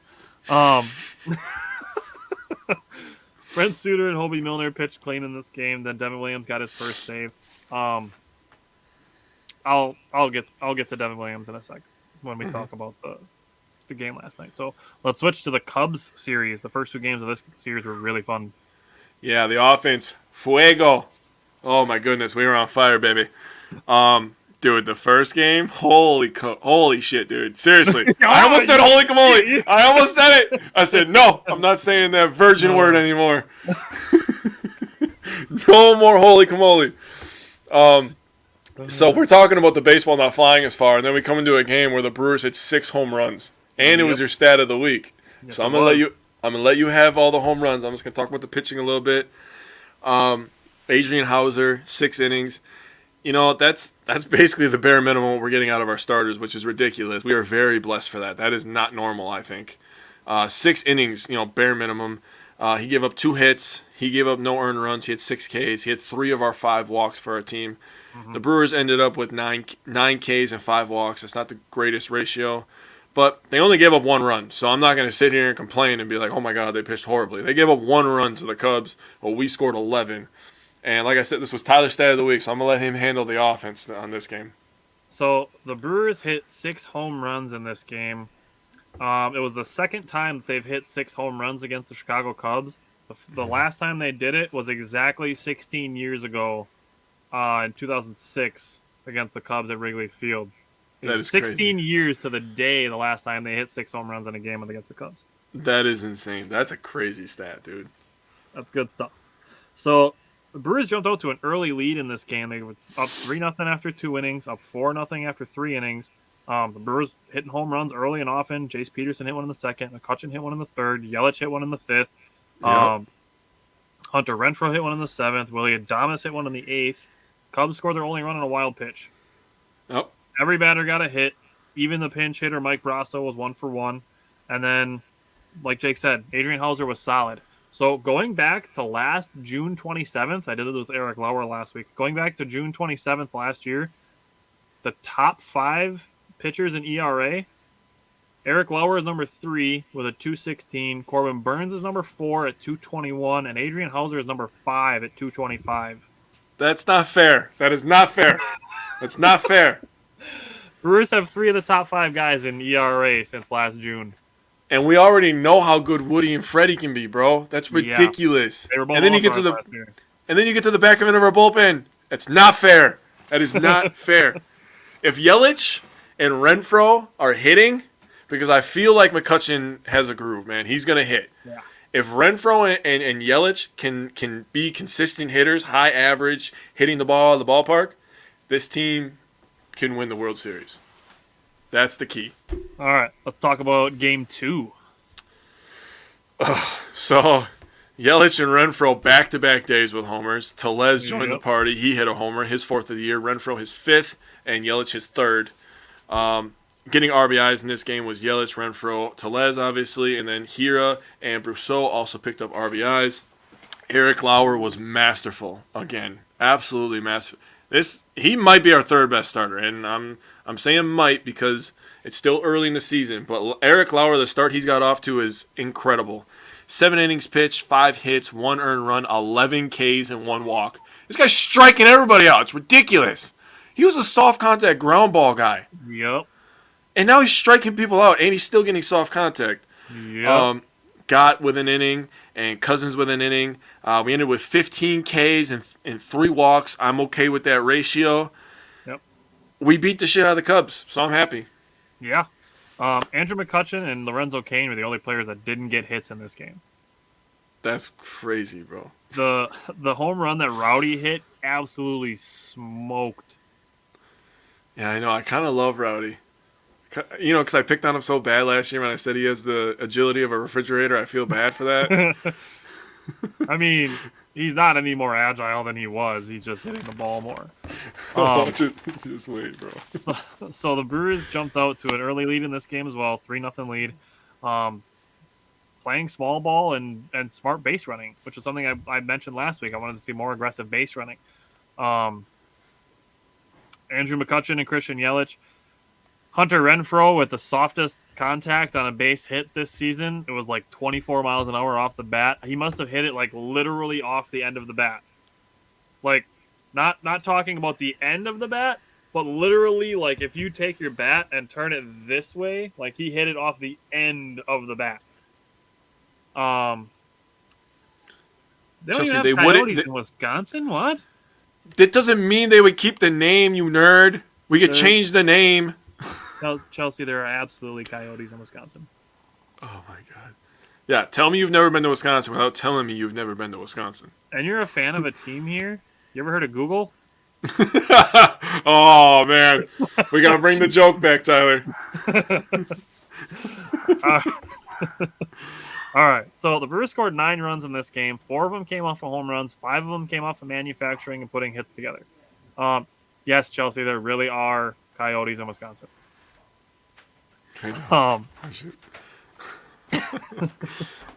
So the Brewers had the first inning at 3 hits with runners in scoring position. They were 5 for 10 total in runners in scoring position this game. Eric Lauer continuing to dazzle. 13 strikeouts in his last game, 11. Oh, my God, Chelsea, you're killing me. 11 strikeouts in this game. Christian Yelich was 3 for 5, 2 RBI. Hunter Renfroe was 3 for 5 with 2 RBI. Rowdy Tellez was 2 for 4 with 3 RBI. And like I said, Lorenzo Cain and Andrew McCutchen were the only hitless players in this game. Do you have anything else to say about that one before we talk about the final game of that series? Nope, we could talk about it because Cubs fans are probably really happy. Right, they're probably like, oh, yeah, we beat the Brewers today. It's like, cool, we won the series. Arizona sun is cooking their brain. I will say that to her from now on. I'm going to hold on to that one. Tim. Oh, no. Oh, no. Oh, that's awesome. Jeez. Welcome to the show, Tim. That was great timing. Yeah, Tim, where the hell you been, man? Come on. That was awesome. That was a good comment to hop in on, though. Julio Jones. No. Don't do that. I was hoping Tim would see the comment that one guy said about picking up Julio. I was thinking in my head while I was typing, where is Tim? Tim would hop in there. He'd be like, yes, my guy. Okay, so Corbin Burns actually had a really good outing. Struck out 2 of the first 3 in the first inning. Yeah, he did. The third consecutive starter with 10-plus strikeouts, or his third consecutive start with 10-plus strikeouts. Giovanni Gallardo was the only other player in Brewers history to do that. Have 3 consecutive starts with 10-plus strikeouts. Tyler is the Brewers stat king. I don't care what nobody says. Brewers stat king right here. Stroman was just a little bit better. He had 7 really good innings. Brewers only had 3 base runners, and only one of them got to second base. Willie Adames, Omar Narvaez, and Tyrone Taylor had the only hits. And with Corbin Burns, it's unfortunate that he got a loss, but like I've said with Josh Hader, and Corbin Burns is similar, power pitchers generate power hits. Yeah. The ball goes hard in, the ball comes hard off. Yeah. And that's just what it is. 0 for 5 with runners in scoring position. And then late in the game, they're trying to score runs, and they're not being aggressive. I just want to see some aggressiveness. So, yes, I do believe the Brewers have enough hitting. They just need to be more aggressive. And after we talk about our power pairs, I have a little bit of things that I want to say about the Brewers being aggressive. So, I don't know if you want to say anything about that game or if you just want to fly past that one. I feel bad for Corbin Burns because the guy's just such a monster. It feels like he gets no run support. How the hell did we score 11 runs and 9 runs, and then it's his day to pitch? And he's like, oh, yeah. Brandon Woodruff last year. And Brandon Woodruff got no run support. He had like a 2.53 ERA, but his record was 9-11. That is part of why I believe that wins should not be a pitcher stat. I agree. It's kind of like, it's the same argument for quarterbacks getting all the win credit. It's so stupid. It's the exact same thing. Corbin Burns was great. The Brewers are 0 for 5 with runners in scoring position. It is what it is. Took a loss. We won the series. That's the thing. The Brewers won the series. That's just what they need to keep doing. Just keep winning series. That's what they did last year. It led them to, 97 wins? So you win 2 out of 3, you're going to put yourself in a good position. Yeah. All right, let's talk about the Reds. Game 1. The Reds suck. Okay, that's how I'm going to start this. Reds are real bad. They suck. I was gonna go on their Twitter and just be like, "Give us Joey Votto. Give us Joey Votto." Dude, I would love Joey Votto. Give us Joey Votto. I was just gonna say that in every one of their posts. Joey Votto to the Brewers. Joey Votto to the Brewers. But anyways, Woody pitched really, really good yesterday, man. 5 1/3, 4 hits, 3 earned runs, but he had 12 Ks and no walks. I love. Oh man, when I started like taking the stats game by game, and I was like, this many strikeouts to this many walks, you can really, really tell when a guy's on. 12 Ks and 0 walks is insane. Overall, we had 16 Ks and 0 walks as a team, and Willy Adames and Tellez both had homers. Wong, Adames, Tellez, Urias, your boy is back. He had an RBI. Yeah, that's what. They look good. The Reds are bad though. He almost stole second base too. Urias did. He ended up getting called out on the replay. Yep. It's good to see Urias back in the lineup just to give that consistency. Like I like Jace Peterson as our super utility guy, but not as a starter. I agree. So it was good to see Luis Urias back in the lineup. He reached on an error and he was 1 for 2 with a walk, and he scored a couple runs. So it's good to see him back in the lineup. I felt bad for Andrew McCutchen last night because he was hitting the ball really hard. He just couldn't find a hole. Like he smoked one at the shortstop. And he smoked one into left field that were just right at guys. But getting into this, Brandon Woodruff makes 3 consecutive starts for the Brewers now with 10-plus strikeouts. Lauer in the second game of the Cubs series had 11. Burns in the third game of that series had 10 or 12. Yep, 10. And then Woodruff last night had 12. And then after Woodruff, you go to Aaron Ashby, who was making people look silly. His Aaron Ashby's slider was nasty last night. And then he's throwing a fastball that moves like this at 97 miles an hour. And then he's trying to get guys to swing at his slider that just drops out of the zone. Mm-hmm. And then he throws a 90-mile-an-hour changeup. So he's striking people out with everything. That's ridiculous. Dude, the Brewers... That's your 2024 Cy Young winner, Aaron Ashby, right there. The Brewers in... I was going to say, the Brewers in, 2024 are going to be freaking stupid. We got a lot of young talent down there. Ethan Small was actually named the International League Player of the Month because his ERA was like .77 in April. There you go. Yeah, there you go. So Ethan Small is lighting it up in the minor leagues, too, and he'll be here soon. That's crazy, bro. We have so many arms. You know. That's what makes me believe, though. Insane outfielder prospects. See, that's what makes me believe, though, that we could get rid of, because they like to put those young guys in the bullpen to get them experience. Yep. If you're just going to do that anyways, package a deal with a couple of our good bullpen guys and bring in another bat. Why can't we do that? Last year when they traded Drew Rasmussen and J.P. Fireeisen for Willy Adames? Yeah, why can't we do that again? The Brewers will be active at the trade deadline. There's no doubt about that. But Aaron Ashby, 2 1/3 inning, only 2 hits, 3 strikeouts. Rowdy redeemed his 3 strikeout night with a home run in the top of the 9th. I already mentioned Andrew McCutchen. Devin Williams. So I said I was going to wait and hold on to this. Devin Williams got his second save last night. So a lot of people questioning why is Devin Williams going in for another save opportunity when Josh Hader hasn't pitched since last Thursday. Josh Hader was dealing with back spasms. Counsel and the Brewers did say that he should be available today or tomorrow.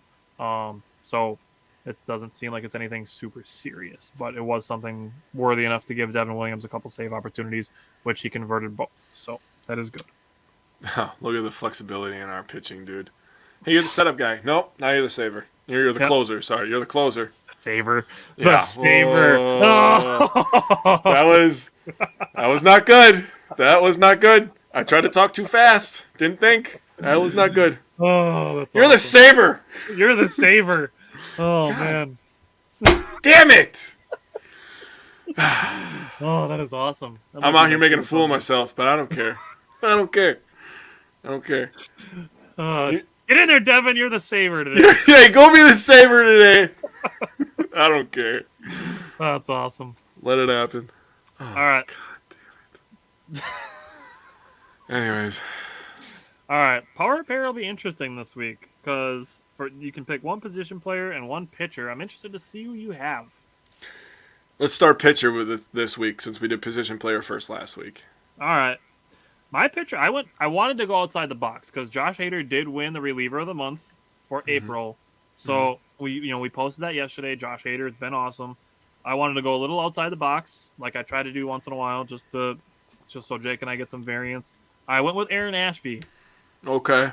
Because his stuff last night was absolutely dirty. And then you go back to the Pittsburgh series, and his 2 appearances, 8 innings total, 9 strikeouts, only 3 hits. He did have the 5 walks. Those all came in the one game. Only 1 earned run. And he's working all of his pitches. His fastball is 97 miles an hour and moving. His changeup is in the low 90s, and his slider is moving over a foot and in the low 80s. You get that ridiculous. Like 15, 16 mile an hour difference in your main breaking ball to your fastball, and both of them move in different directions. Yeah. Like, that frickin' sucks as a batter. Yeah, that's tough, dude. You're basically playing a guessing game. So for me, I went with last week I had Josh Hader, and he won reliever of the month. This week I went with Devin Williams because he was just simply untouchable. I like it. No walks, no hits. That's kind of a theme for me. He had 3 innings pitched, 2 saves. He was able to step up into a new role as the saver. Just kidding. He's the closer.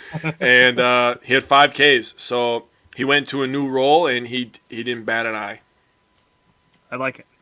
All right. Do you have anybody but Willy Adames for your position player? Yes. Oh, look at this guy. I couldn't put anybody but Willy, and that's why I had to wear the Willy Adames jersey today, too. He was the NL Player of the Week. He had 6 home runs last week. Or not last week. He has 6 home runs, is the league leader at shortstop in home runs. So he started off kind of rough, leading the league in strikeouts, and now he's leading shortstops in home runs. He's got a 4-game hit streak going, and in the last week, he's batting .310, has 4 home runs and 10 RBI. So I went with Willy Adames. I went Rowdy Tellez, baby. That's why you were saying you like Rowdy so much. Oh, man. I was breaking down the games, and I'm looking at this, and I'm like, Rowdy's kind of good, bro. Not going to lie. He was 6 of 18, so he bat .333.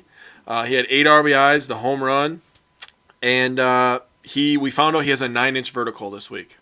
That was one thing that we found. 9 inches. Dude, he went like this. It's got to be 9 inches. Oh, I would have taken the under. Did it look like 9? I don't know. I didn't even know refrigerators could jump that high. Neither did I, dude. It was crazy. That's why I was so shocked, and I was like, he has to be player of the week, easily. Never seen a refrigerator jump. Seriously, he does have the agility in a refrigerator. Not even lying. And he's still more agile than Tyler Lancaster. That isn't, well, Lancaster's, I was going to say that's impressive, but it's not. Lancaster's really just, he's just fat, okay? I'm sorry. He's just there. He is. That's all he is. He shows up. He's like, I'm here. And you know what? He's not even in the right spot to be there most of the time, which is really ridiculous. I will never forgive him for missing that block on that missed field goal at the end of half. That could have changed the entire game. Would have changed the entire game. Yeah. But anyways. All right. So looking forward, the Brewers have 2 more games. The Reds. Then they would play 3 in Atlanta, and then they have 3 more in Cincinnati. It's going to be Freddie tonight. Hauser tomorrow, and then Lauer, Burns, Woodruff.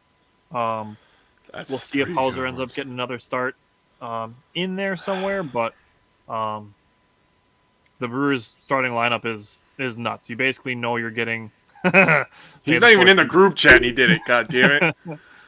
Other people like Star Wars, Jake.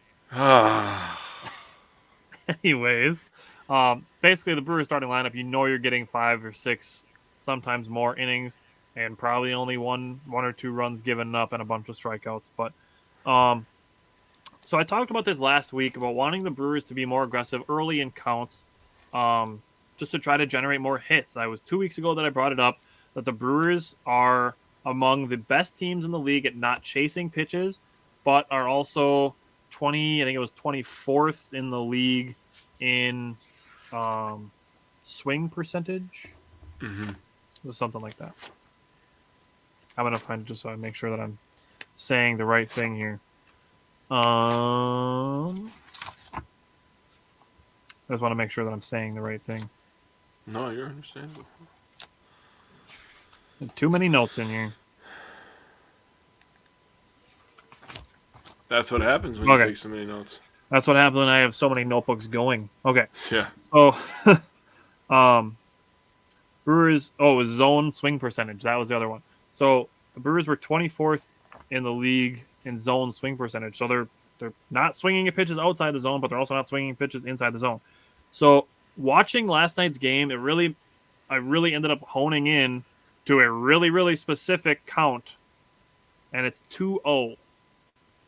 The Brewers, I saw at least 3 times last night where the Brewers had a 2-0 count, and they watched a strike right down the middle. It's like if you know he's throwing a strike, like attack that pitch. Yeah. Attack in a 2-0 count. It's not like a 3-0 count where you're just taking a strike just to see if the guy will throw you a bad pitch and you can draw a walk. A 2-0 count, like going 3-0, obviously still benefits you. Going 3-1, whatever. Going 2-1, it kind of evens the count. It doesn't even the count, but it, 2 balls or 2 strikes ends the at bat. But 2-0, and guys are just trying to throw a strike so they're not behind 3-0. Attack that pitch. 2-0. Agreed. I got really specific now. That's the pitch count that I want the Brewers to start being aggressive in. Because you're going to get pitches to hit. So it's really super specific, but that's the count that I'm looking at. It does seem to be that the Brewers getting early leads seems to be the key to their winning. Look at all the Pirates games, the Cubs games, the 2 that they won last night. Getting early leads seems to be the key, getting off to a good start before the opposing guys like Marcus Stroman can get into their rhythm. Mm-hmm. So Stroman was able to get into his rhythm, and he didn't get out of it. Looking forward, Mike Brasso and Alex Jackson were sent down for the roster cuts at the beginning of May. They went from 28 to 26 roster spots. That was one of the adjustments they made at the beginning of the season. And Jake Cousins sent to the 10-day injured list with elbow effusion. And then Luis Urias obviously called up. The Brewers have now won 4 straight series in a row, so just keep winning series. Just keep doing that. We'll see what the Atlanta series brings. They're playing the Pirates, the Cubs, and the Reds, the teams that are going to finish the bottom 3 in the NL Central. But you just keep winning series, and you go play Atlanta and see what you can do. Mm-hmm. All right. Do you have anything else you want to say about the Brewers? Yeah. Did you see their game, the giveaway for September 11th? Yeah. Dude, I told Courtney, I'm like, I found a game I want to go to. Yeah, that's what I told Chantel. I was like, yeah. I sent it to her, and she was like, you better be going. I'm thinking like, oh, okay, I guess I'll just go by myself then. Oh, you twisted my arm, huh? Yeah, I guess I'll go by myself, or I'll ask one of my friends. Oh. No, I think that's definitely one I want to go to. There's a couple. But then you also have to remember you have to save money for these $1 million Packer games that are going to be coming out pretty soon here. Yeah. Because they're going to be coming out with the schedule in, 8 days, I think? Yep. Yeah, 12th. 10 days before Willie Adames Day. Oh, great day in Brewers history, man. Great day. Willie Adames Day, May 22nd. That's a good day. All right. You ready to switch to Packers? Yes, sir. Let's do this. All right. Let's talk about the Packers draft picks. So, the Packers picks drafted. We're going to do undrafted free agents separately. Drafted Quay Walker, Devontae Wyatt, Christian Watson, Sean Ryan, Romeo Doubs, Zach Tom, Kingsley Enagbari, Tariq Carpenter, Jonathan Ford, Rasheed Walker, and Samari Toure. So let's start with Quay Walker. What do you see from Quay Walker? What are you looking at with him? Quay Walker. He's big. He's long. He does not miss tackles, and he is sideline to sideline. You match a guy up who has the physicals and a guy that could be coached up. And this is exactly why they do it, because they believe in their coaching. So everybody else freaking out about this pick, you saw our reaction live, right? So you take a guy who has the physical attributes and you put him with a guy that's going to give him the brain, and you have a match made in heaven. So people were talking about, he doesn't understand. I saw a couple of people like, he doesn't understand the nuances of the game. And I used your word. I was like, well, good thing he's with the linebacker whisperer then, because he's going to get him in the right spot. Also, having him next to Devondre Campbell a guy who just won first team, as the best linebacker in the NFL, basically, that is going to be a match made in heaven. Yes. I feel like Quay Walker is going to be a great pick for the next. He can learn on the field. We're gonna see in the next 5 years him blossom into one of the best young linebackers in the league. I agree. And he'll be along Devondre Campbell for the whole way. Oh my God, we are very stout up the middle all of a sudden. It took one draft, and we're just like, yep, we're good up the middle now. Yep. Good luck. When Paul Bretl gets in here, we're going to have some really interesting questions for him. Yeah. Looking at Quay Walker, he's 6'3", 241, made 66 out of 69 tackles in 2021. He's a 6'8" wingspan. He's a 6'8" wingspan, bro. His size and speed combo gave him a 9.63 RAS. Great score. That is a very great score. He's really good against the run, and he has the speed to be able to play in coverage. Yep. Packers saw their guy, they went and got him. If the Packers had drafted Wyatt at 22 and Quay Walker at 28, like nobody would have batted an eye. Yep. So having Devontae Wyatt fall to that 28 spot, who is also 6'3", but he's 304 pounds. He ran a 4.77 40 at 304 pounds. Oh. Yeah. That's insane. That is a train, dude. Oh, that is nuts. He's got the lateral quickness. He has a high IQ for diagnosing plays, and he was compared to Kenny Clark. Yeah, I saw that. And then they also said that Quay Walker was compared to Devondre Campbell. I'm like, oh, shit. We about to go crazy, dude. Golly. 2 Kenny Clarks? You can't double both of them. Right. It's unstoppable. And Dean Lowry, if you like, all I've been wanting is somebody good opposite Dean Lowry. Yep. Then he can flourish. He'll be a lot of one-on-ones. Like, he improved last year. You're putting somebody who needs to have attention paid to him on the other side of him. Like, Dean Lowry could have a really good year this year. And Reed. We added Reed. Imagine the 3-man lineup when we have Wyatt, we have Clark, and we have Reed on there. We were already talking about not doubling, Reed getting one-on-ones. Now he's guaranteed one-on-ones. And this guy likes to hit the quarterback. Oh, they did an awesome job rebuilding this front seven this offseason. Yes, man. I strongly agree. Do you want to say anything about Devontae Wyatt? He's really, really freaking good at football, man. And he should not have failed to pick 28. Yeah. That's all I'm going to say. I mean, if I had $1 for every time I saw somebody say it, he wasn't going to fall to 22. Man, oh man. I agree. Man, he once. fell right into our laps. Twice. Like, think about this, man. That's crazy. Wow. All right, go to number 34, Christian Watson. Christian Watson. I am in a weird spot with Christian Watson, man. See, on one hand, I love all the abilities that he has. He's long. He's fast. He has a really great catch radius. Yes. And then on the other end, he doesn't have a great catch percentage. And I didn't see him run every route. I mean, he didn't have to. He was in the FCS. So basically, he's going up against he's just running by everybody, and he can because he has 4.3 speed and he's 6'5". That's ridiculous. So I don't know how to feel about him. I know he has the ultimate ceiling, but I also feel like he has an MVS floor. And to me, I don't know how I feel about that because when they drafted MVS, they got him in the 5th round. So if he's getting compared to MVS, and it's not that I hate the pick, the kid could have just a heart that MVS didn't have, and he could have a work ethic, like Devontae Adams. But I mean, he came out like the day after the draft. He said, "I spoke to Aaron Rodgers. He's like, I'm ready for the high expectations." I'm not saying I'm not against the pick. I'm actually more excited for the pick than I am, not excited. But I guess with me, it's a wait and see kind of approach with Watson. So the one thing that I will say, he did improve his route running in his last year. I will say that. He had the 9.96 RAS, which is the best among wide receivers. Jake already mentioned the wide catch radius. The thing with this to maybe put your mind at ease a little bit is that he was one of the standouts from the Senior Bowl. All of the cornerbacks that played against him at the Senior Bowl voted on the wide receiver that they thought was the best, and they all picked Christian Watson. So Christian Watson being a Senior Bowl stand-up that increased his draft value a little bit, and then being against all the guys that are getting drafted in the NFL as cornerbacks, seeing his talent and picking him as the best wide receiver standout from the Senior Bowl. That's completely fair. I mean, Cody, the Packers, Gutekunst did come out right He just said it like we're going to add speed, and Matt LaFleur said the same thing. He did. They said that, and they added speed. They added speed on offense and defense. They added speed. Yeah, that's all I'm gonna say. All right, so do you want to say anything about Sean Ryan?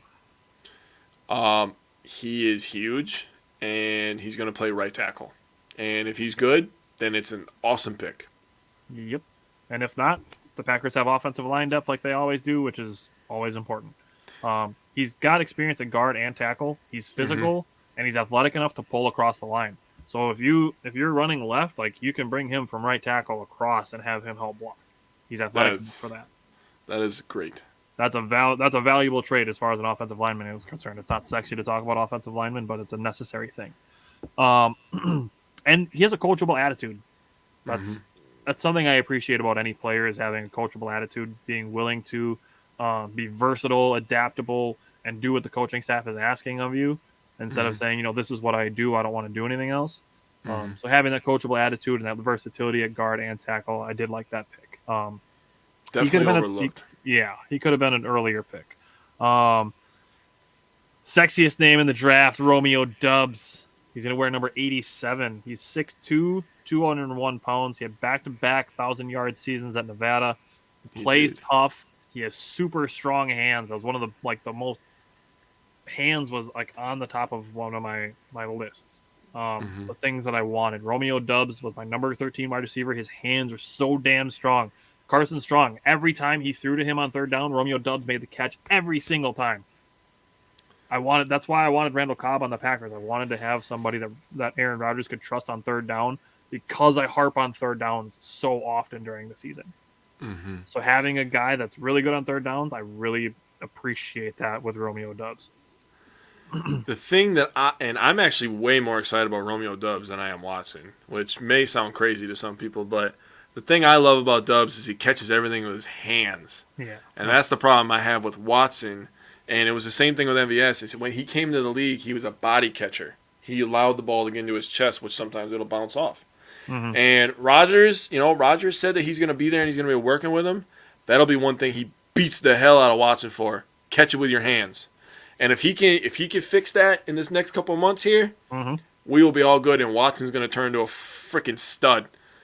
But Romeo Doubs, man, and you're talking about him on third down, and Rodgers is such a pinpoint accuracy guy, and he's so good on timing that if Rodgers knows that if Doubs cuts out on a little 5-yard route, say it's a 3rd and 4, and Rodgers is going to throw it to that spot, he knows that Doubs is good and can reach out and grab that thing. Yep. And that's what I love about Romeo Doubs. He also has the ability to take the top off the defense. So we got 2 people that are taking the top off, not just one now. Romeo Doubs isn't super quick, but he's fast. Straight line, he can take the top off. He's very deliberate on the end of his break to get up the field. I mean, if he stays healthy, Romeo Doubs, he's a monster, dude. I love Romeo Doubs. The thing, you can use him in the punt return game too. So if you decide you want to mold Amari Rodgers as more of a slot receiver and you want him to be on the offense more than having him focusing on offense and punt returning, you put Romeo Doubs out there as a punt returner, and he was really good at that in Nevada too. I agree. Next pick is Zach Tom, 6'5", 295. He's, could use a little bit of bulk, but he's a high IQ in the run and the pass game. He gets to the second level constantly, like always. He's ready to get to the second level because he's really athletic. So he's always wanted to get to the second level of athleticism. Coming out of Wake Forest, was first team All ACC. Yeah. Wake Forest is not traditionally a football school, so to be first team All ACC out of Wake Forest is saying something. Yeah, you're a pretty good football player. I'm actually more excited about him than our first lineman choice, kind of like the wide receivers. I feel like, because he is a little smaller, he's quicker. That's why he can get up to the second level. And those are the runs where we watch Aaron Jones run for 70 yards. When the guard gets up and takes out a linebacker, or gets up there and takes out the box safety. Zach Tom, I feel like he's a guy to watch because he could sneak into the starting lineup, I feel like. He could be that, like, John Runyon guy that when, like... He can. Has, something that goes on, like Zach Tom is like the guy that slides in, or like Royce Newman kind of slid in last year. Next pick, Kingsley Enagbare. Let's talk about him. That guy just likes to hit the quarterback, and I love it, man. He just added outside linebacker depth. He's going to work with Preston. He's going to work with Rashawn Gary. He's going to learn some of the nuances of pass rushing in the NFL, and he's going to hit all the NFC North Division quarterbacks a ton. He's 6'4", 259. Yeah, that is a linebacker. That is decent size. That is absolutely decent size. Like you said, he lays the wood. He's a good pass rusher. He can go strong up the middle with his strength, and he can get around the edge with his speed. Cody's getting a little bit ahead of me. I do think Kingsley Enagbare was definitely a steal in the 5th round. Packers are pretty good in those later rounds. I would say. They just suck in the 3rd round. Yeah. All right. Next pick was Tariq Carpenter. He's a 6'3", 230-pound corner safety. I don't know. I've listed at both. He's kind of a tweener, man. I watched a little bit of his tape on YouTube. He's a little bit of a tweener.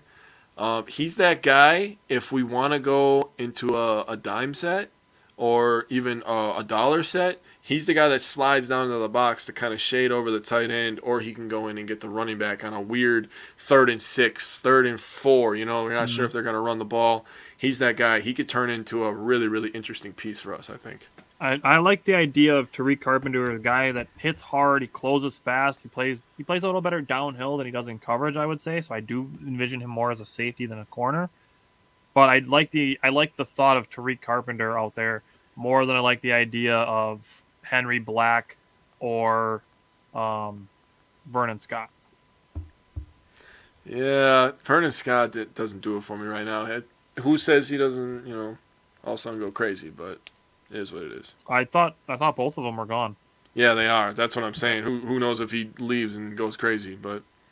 And yes, Cody, he will definitely be on special teams. What if our special teams gets to be top 5 after 1 year? That would be crazy. I'm not saying it's going to happen. I would take top 12. Oh, I mean, I would too. I literally just want them to be number 16. That's crazy, but I mean, if they go from number 32 to number 16, that's a 100% improvement. Oh, easy. Oh, yeah. So that's all I'm asking for is number 16. But I would love it if they could get a top 12 on special teams. That would be nuts.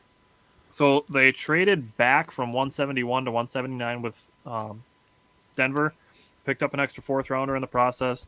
The next pick was 234, was Jonathan Ford, 6'5", 333-pound defensive lineman. Like, huge. He's just a big body. He's quick off the snap. If you are within arm's reach of him, like, you're being tackled. With a human that big, yeah. He just swallows you like he swallows everything else. Yeah, he does not. He just eats all day. Running backs, pancakes. A bunch of space. Yeah, he's just big. Okay, plain and simple. Next pick, This is kind of a sneaky pick too. Rasheed Walker, I've seen, could have been all the way up to a 3rd round pick. So he's a offensive lineman out of Penn State. What are you looking at from Rasheed Walker? He is a draft and develop, to a T guy with the Packers. 2 years from now, we could even forget that this guy's even on the roster. I mean, casuals probably. I mean, we'll know that he's on the roster. But a couple years from now, he can all of a sudden just blossom into this really, really, substantial backup tackle. That's what I think. He did at Penn State. He handled defensive ends and outside linebackers well. He keeps guys in front of him, which is good, especially at a possession if you're going to potentially play left tackle. You got to keep guys in front of you. You can't let people get by you at left tackle. And he's really good at using his hands. Other than that, like Jake said, he's going to be a draft and develop guy, which brings us to the last pick of the draft was Samori Toure. What are you looking at with Samori Toure? I've seen a lot of people really intrigued with the pick. That is the special teams return guy right there. He's very good with the ball in his hands. He has really good twitch. And he's a make you miss kind of guy. I think he just got stuck on Nebraska, which didn't make him look too good. But I think he's a guy that could make an impact in year 1. I think it would be interesting to see him in the return game, but I also think it would be interesting to see if he can get onto the field as a wide receiver. I like the idea of it, but like you said, at Nebraska, it's Nebraska. He's a little undersized. He's pretty thin, but he's really good with yards after the catch, like you said. He's good at making guys miss. He averaged 19.5 yards per catch in 2021. He had 500-yard games. One of them came against Wisconsin. He had 7 for 113 yards and a touchdown against Wisconsin. Yeah, he also had him and the tight end killed us that day. Yeah. He also had 4 catches for 150 yards and a touchdown against Ohio State. See there. So, that's 2 really good defenses that he torched. Yep. See there's where you're starting to talk some stuff. You're going against Wisconsin defense and Ohio State. Those 2 teams put a lot of NFL players. All right. So we're going to talk more, and we're going to welcome in Paul Bretl. So, gentlemen, what's up? I'm good. Thank you for having me. Appreciate he's it. Rocking the Brewers too. Nice. Yes, absolutely. So Jake came up with a bunch of questions that we wanted to ask about the Packers draft. We just kind of finished recapping all the drafted guys. So I'll let Jake ask the questions, and then we'll talk about them. Okay, so I'm kind of just going to go in order how I sent them to you, if that's okay. I'm sure that's how you wrote them down as well. So the first question I had was, who is your favorite pick of the draft? This was a tough one because there was several picks that I liked. However, I'm going to go with number 28, Devontae Wyatt. And I will say I was surprised that the Packers picked him. I spent a lot of time before a draft writing several different articles about past trends, tendencies that Goody's had. And age has been a big one. If you go back to 2009, obviously it's Ted Thompson's era, Packers haven't drafted a player older than 22. Since 2015, Eric Stokes was the only player they drafted that was 22. Every other, and again, this is in the first round only, every other first round selection was 21 between 2015 and 2022, other than Stokes. Devontae Wyatt's 24. So for that reason, he wasn't on my radar in terms of a player the Packers might be interested in, just because that's very much an outlier selection for them. However, I'm a big fan of his addition because if you have a true impact player alongside of Kenny Clark, we know they have Kenny Clark, but another member of that rotation, that defensive line rotation that can affect the run, affect the pass, the entire defensive front is going to benefit. It's going to give Joe Barry more flexibility because Wyatt primarily lined up in the A and B gap during his time at Georgia. If he does the same with the Packers, it's going to give Barry more flexibility, move Kenny Clark around, find more one-on-one opportunities. We saw more of that even last season, and I think in part that was because of Dean Lowry finding so much success as a pass rusher. But Kenny Clark in one-on-one, obviously that's a good thing. If we go back to 2020, 2019, before that, Clark took a lot of his snaps from those AB gap spots because it was kind of out of necessity. They didn't necessarily have another player who middle there. You're occupying space. You're eating up double teams. Kenny still put up numbers because he's Kenny Clark, but we can see a more productive version of him, obviously out on the edge in that 5-tech defensive end role with someone else in the middle that they can rely heavily on. So there's that benefit. Again, if you're taking up space, eating up double teams, that's less double teams for the edge rushers to have to worry about. You're keeping the linebackers, the safeties clean to roam and make plays. And in addition to that, the quickest way that you can absolutely just destroy a play is quick pressure up the middle, whether it's a run or a pass. The cornerbacks and secondary is going to benefit from that as well. So I like the pick a lot because of just what it can do for the entire defense if Wyatt, pans out and, plays at the level that we've seen him during his time at Georgia. And in the Packers' true base nickel defense, if you have him and Clark as your interior defenders, that's a really, really athletic big man duo that you have. That's tough to deal with, man. And both of the Packers' first round picks kind of broke tradition. The Packers haven't drafted an inside linebacker in the first round since AJ Hawk. Yeah, absolutely. Like I put together my short list, it was 8 players, and it was kind of just based off of past trends and stuff like that. And so, of course, neither of these guys were on that list because of what we just mentioned, age and the position that Walker plays. Yep. You brought up the age of first rounders that we pick, and it feels like we picked Kenny Clark when he was 16 years old because this guy was so young when he came into the NFL. Kenny Clark's 26. Yeah, isn't that crazy? 30. That is so crazy, man. He's still so young. So the next question I had was draft pick you're most excited about. Most excited about it's got to be Christian Watson. I think just because of what he can offer. So let's start with obviously things can change. Hopefully he takes on a bigger role, but in terms of immediate impact, he can provide them with that deep threat. that they don't have otherwise, or didn't prior to the draft, I should say, with Valdez-Scantling leaving. He's got that 4.36 speed. But on top of that, he has experience out of the backfield during his time at North Dakota State. So not saying LaFleur is going to use him out of the backfield when you have Jones and Dillon, but he can be the motion man. He can be used in those gadget situations, quick screens. Just get him in space and let that speed and playmaking take over. So those are instantly where I think he can make an impact. He was also an All-American kick returner at North Dakota State as well. Packers obviously need help in the department. And even Romeo Dobbs, he has 37 career punt return attempts, averaging over 12 yards per return, which is very, very good. But I wrote about that at Dairyland Express earlier this week. Like, in addition to what they add to the receiver room, Packers may have found some return men in addition to that. So with Watson, is he going to be that go-to guy? It's 3rd and 6. He needs 6 yards. Hopefully he can develop into that role, and obviously that's the player they're hoping he can become right away. I'm not sure, but because we all know he still has some development that's needed. But in terms of instant impact, it's the flashy stuff. It's the big play stuff that he can add, both as, turning screens into 5-yard gains, the downfield threat. And Matt LaFleur said at the owners' meeting a month or so ago, we need speed on this offense. And that's what they did. Christian Watson, Romeo Dobbs, Samori Toure. So they definitely addressed all that. So he's the one I'm just most excited to see because of, that big playability. Yes, sir. Who was the Packers' steal? Who would you grade as a steal in this draft? That's a good one. So again, I feel like there's a couple guys you could pick, but I'll go with it was tough, man. Yeah, I'll go with Kingsley and Agbar. One, if you're going from just a pure draft pick value, I think Dane Brugler had him as like number 70 overall, and the Packers got him at like 179. Oh my goodness. Yeah, there were mock drafts where he was going in the 2nd and 3rd round. So in terms of value in that regard, that was easily the most valuable pick, I think, across most consensus boards.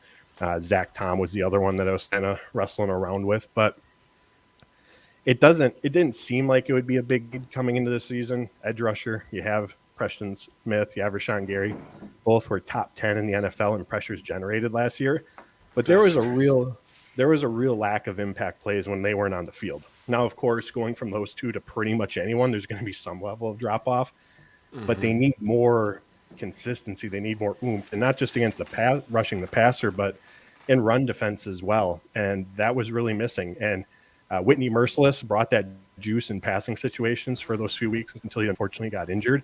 But again, after that, they were kind of left, hanging a little bit. And the new outside linebacker coach, Jason Rebrovich, I believe is how you say his name. He talked about that, how they need more from those other guys. And he wants to have a 4-man rotation. So we know what 2 of those guys are. Who's going to be the other 2? Hopefully, you continue to see Garvin take a step forward, Tipa. But again, those are UDFA. Tipa's a UDFA. It's entering his 3rd season. Garvin's a 7th rounder ending his 3rd season. There's still some unknown, with guys when they're kind of taken in that area of the draft, even with a couple of years under their belt. But I really like the addition of Kingsley because I think in passing situations, 3rd downs, or 2nd and 12s, he's someone that you can put in there. He can rush from the interior, from the outside. We know they like to put Rashawn Gary along the interior as well. So I think he's someone who can come in and make an impact in that area. And the edge rusher position in general, it's one of the most important positions in the game because you're getting after the quarterback, the most important position. But it's also heavily rotated too. Rashawn Gary and Preston Smith, they were on the field last year for 68% of the defensive snaps. So about 1/3 of the snaps was someone else, and that's not unusual when you look around the NFL. So you need to have at least a 3rd option, a 4th option, and I think at least in passing situations that Kingsley could potentially be that guy. All right, hey, this is some good stuff, man. So now that we've talked good about everybody, and I'm not saying we're going to talk bad, I want to know who is your least favorite pick. So I don't really have a least favorite pick because I can see the reasoning. You know what I mean? But I'll go biggest surprise, and it was Quay Walker.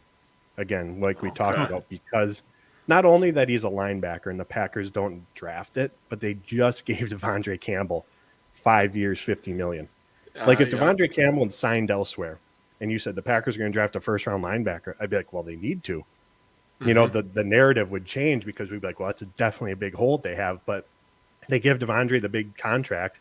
It's not a position they typically draft in round 1, so that was not even on my radar whatsoever. So it was a massive, massive surprise.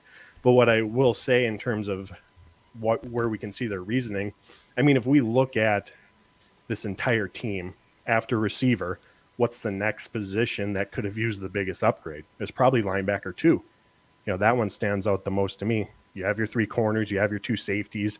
I mean, even if they didn't draft Wyatt, you Ron Reed, you still have Dean Lowry you can lean on. You have the Smith and Gary.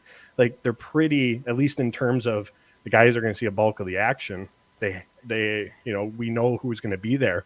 Chris Barnes was okay last season, and it was more of a Robin role, which better suited him, whereas I think his rookie season, he kind of had to be Batman a little bit. Yeah. Was exposed a little bit more.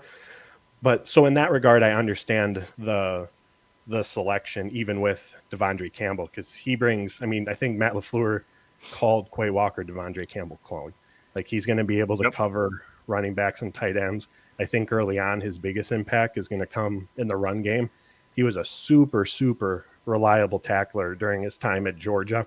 And when I was writing about him, I said it's kind of like the chicken or the egg scenario when we look at the linebacker situation last year. Did they use one linebacker, Devondre Campbell, as often as they did out of necessity, or was it because that's their preference?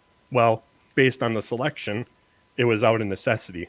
So now they'll be able to run more of that true nickel with 2 linebackers, and that's also going to take less stress off of, you know, having a third safety that you have to rely as heavily on as they have in past years. So part of me wondered as well, was this a trickle-down effect into maybe why we didn't see an early round safety selection? Because they know, obviously, you want to improve the depth if you can, but maybe they know they're not going to have as many snaps from that player. So that we'll have to see how that all unfolds, but it's just stuff that, you know, possible trickle-down effect from it. But the Packers defense, if we look at how they could improve the most, it's against the run. They were 30th in yards per carry allowed last year. They actually ranked worse than in 2020. They're 28th by Football Outsiders rush DVOA. And having like 2 true linebackers, playmakers like a Campbell and a Walker next together, and again, Walker's a super, super reliable tackler, I think that we'll see their run defense definitely improve this season. If the Packers did anything in the first round, it's absolutely make the front 7 of this defense a strength and not a weakness. No kidding. Dude, you have no idea how long I've been asking for us to draft somebody to help Kenny. I'm like, poor Kenny Clark is getting his ass whooped by 2 individuals every week for 60 minutes. Oh man, I was so happy when we got Walker and Wyatt. Yeah, thank God for that. So this one, if you're not right, you're not right. I wrote down some numbers too. Tyler did as well. We're all going to give our numbers. What are your stat predictions for Watson and Dubs year 1? That's a good one. So I will go with Christian Watson posts, I'll say 700-ish receiving yards, you know, 4 or 5 touchdowns. The reason being because I don't know if that's going to be on the low side, but I think with this LaFleur, he needs to develop. He's going to fit some very specific roles. We talked about a few of them, but this LaFleur offense, when it's truly firing on all cylinders, it's designed to spread the ball around. So we're going to see healthy Sammy Watkins, Lazard, Cobb, the tight ends, the running backs. They're all going to be involved in the passing game. The more I'm talking, I should go down to like 600, but we'll say 700, 4 touchdowns, and then Romeo Dobbs. We'll go 350, 400, and 2 touchdowns, 3 touchdowns. All right, Tyler, you made a reaction. What do you got, buddy? I'm way off in one direction. I'm not sure. For Christian Watson, I had 50 receptions, 600 yards, and 6 touchdowns. Okay, so they're pretty close. Yeah, and for Romeo Doubs, I had 30 receptions for 350 yards and 2 touchdowns. Okay. I was reading it.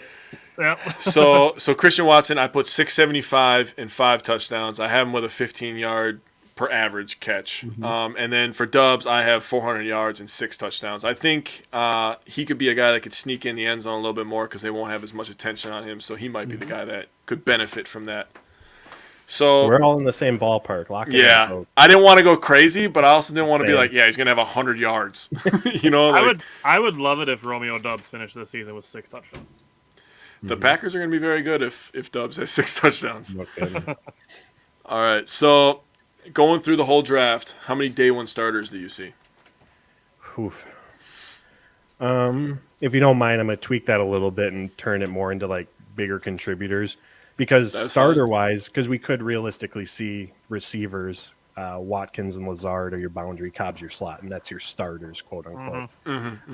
So in terms of starting or big contributors, Walker, Wyatt, Watson. I'll throw Dobbs in there as well. The offensive line gets super, super interesting. It does. Because I think it was Goody mentioned he thinks Sean Ryan can compete at tackle. So obviously he's going to be competing with Yash. I mean, you could throw Zach Tom, as well. And even along the interior, like many draft analysts think that Tom's best position is center. Like, could he beat out Josh Myers? And we know Josh Myers has capability at guard. Does he take Royce Newman's spot? So it's just the only offensive lineman I would Sharpie in. He's starting today is David Bakhtiari. Yeah, John Runyon, I would pencil in at left guard. Even Myers, but still, it's going to be really, really interesting. So honestly, Ryan or Tom have that ability, but for the sake of right now making that strong prediction, I'll leave those two out just because I don't know how that's going to unfold. And then I do think that Kingsley could be the third edge rusher. So again, if we're going off of Smith and Gary playing 2/3 and he's playing 25-30% of the snaps, that's another decent contributor there. And then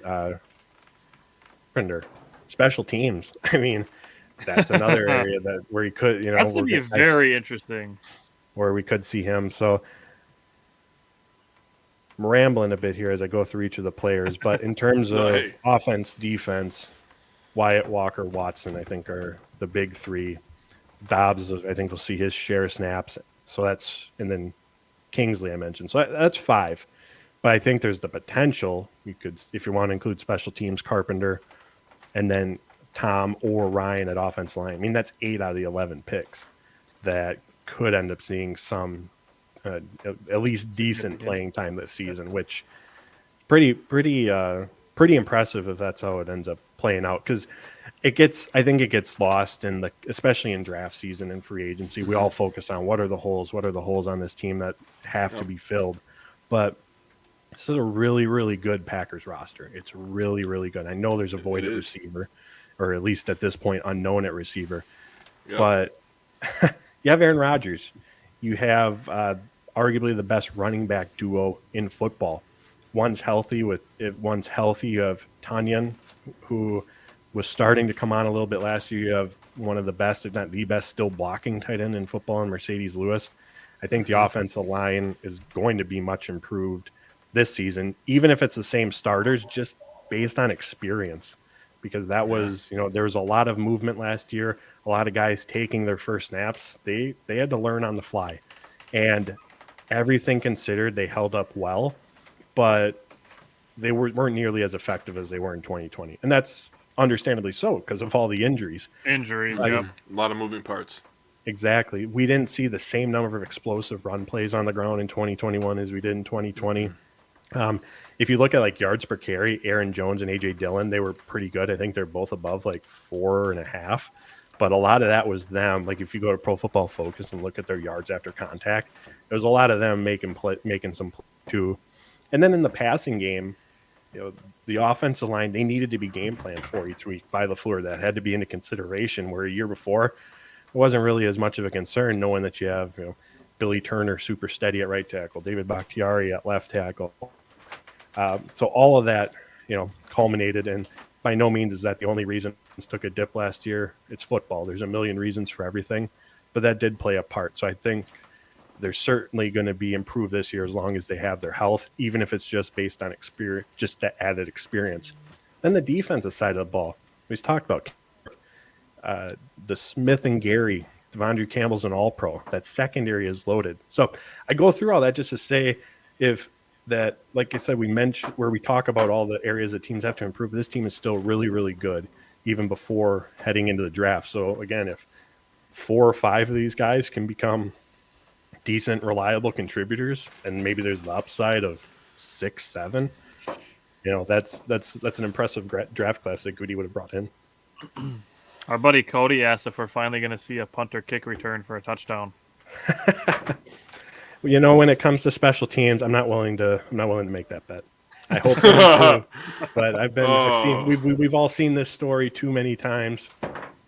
I just want a double-digit return average on punts. Yeah, no kidding. Yeah, if they improve at all, that's just improvement because they were the worst, obviously, right? And then there was a gap between 31 and 32. We were so bad, there was a gap between the second worst team. That is mind-boggling to me, man. I couldn't believe that. Tyler, how many? I was just going to say, think if you're Rich Bisaccia. Like, obviously, you got a tall task to turn this group around, but if they just rank like 22nd, like, you're going to be a hero. Yeah, that's a win, right? Yeah. Just don't spot the other team 10 points in a playoff game. Yeah, at home, when you're number 1 seed. That's all you have to do. Tyler, how many day 1 starters did you write down, buddy? I went with 3. Okay. It's Quay Walker, Devontae Wyatt, and Christian Watson. I do think Christian Watson is going to start just to have the guy to take the top off the defense. Because even if you look at a lot of the targets that Rodgers threw to MVS, I don't even think he expected a lot of them to be completed. He was just throwing them out there so that the defense knew that he was there. Mm-hmm. So just having that guy on the field, just to have that in the back of the mind of the defense makes the safeties have to take 2 steps back, and then you can attack the middle of the field with Allen Lazard. And I think the guy that gets kind of lost in a lot of these discussions with the Packers offense is Cody mentioned the hole at tight end. The guy that I think might actually be a sneaky contributor is Tyler Davis. He kind of had a couple of good games later in the year, and with Tunyon being injured to start the season, I think Tyler Davis might have a chance to make some contributions, actually. That is a great point. He definitely runs more routes than Big Dog, I'll tell you that right now. So for me, I had 4. I had Walker, Wyatt, Watson, and Ryan. I have him starting at right tackle. I have Watson, obviously, for the speed aspect. Wyatt, just because I feel bad for Kenny, and I think that is just a nasty duo. I was defensive lineman when I played, so I love going after the quarterback. And Walker, he's just – and it's not that I don't like Chris Barnes. I just think once in a while he got lost in space. So I think Walker has better instincts in space where he can take away some of that stuff in the middle. And I do agree he is going to make more of an impact in the run game. It's going to be awesome to watch him run down Dalvin Cook when we play the Vikings, man. The thing with Chris Barnes that he wasn't really consistent. Like he had like one really good game, then he'd have one really bad game, and then he'd have a game where you didn't hear his name called the entire game, and then you'd have a game where he was standing at the goal line while a tight end scores a touchdown right behind him. Yeah, he'd have a good game.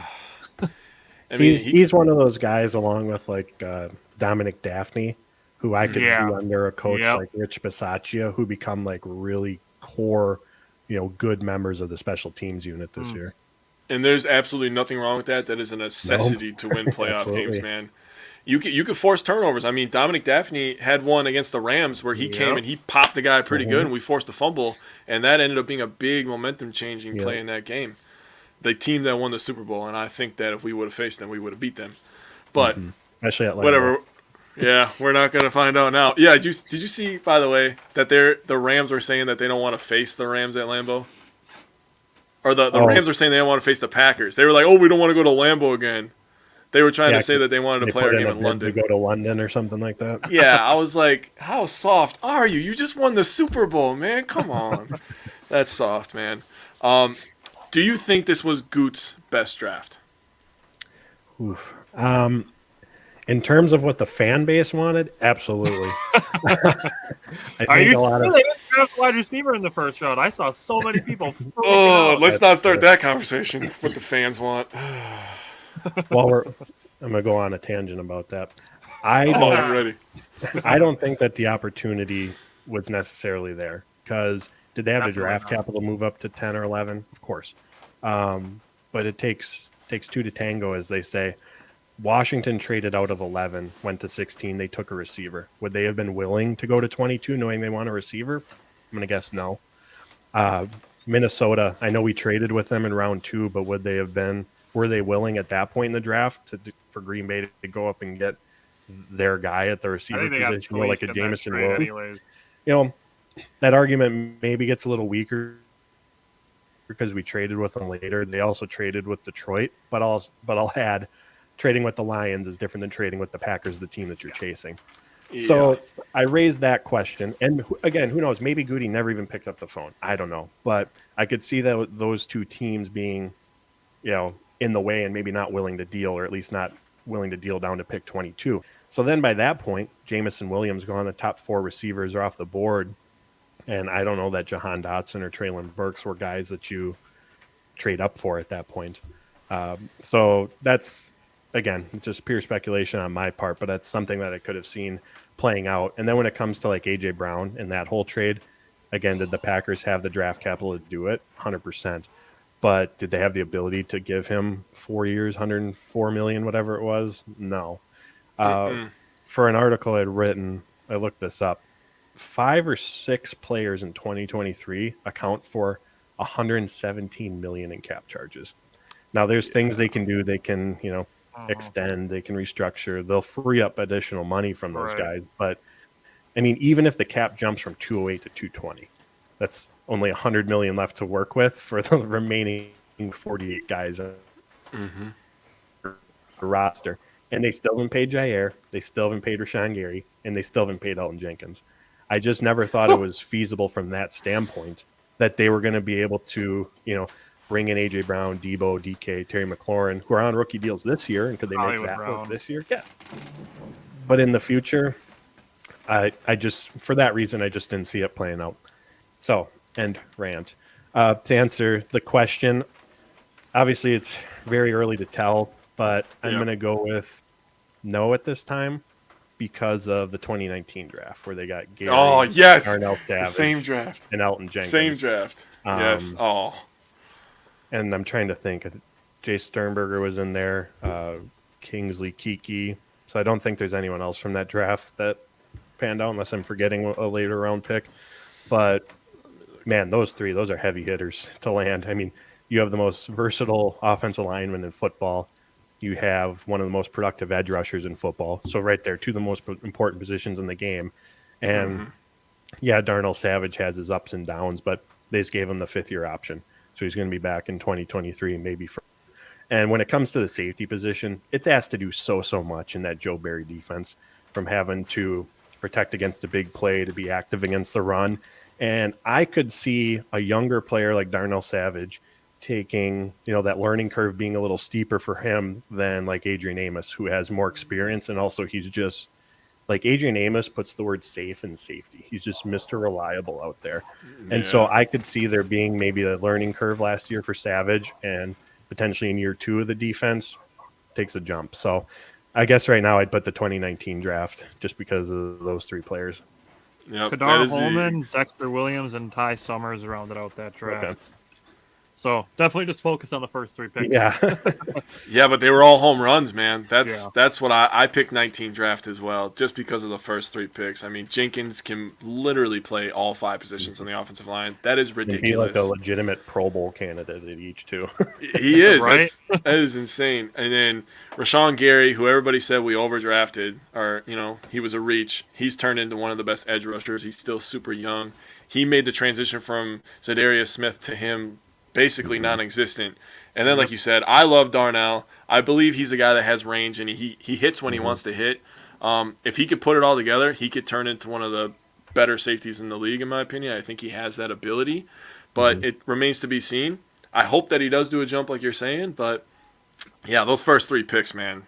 And Kiki, I'm still a little sad that he left because he was showing some upside, man. Sucks what happened to him. He filled in well in 2020 for Kenny Clark. Kenny Clark was injured in 2020.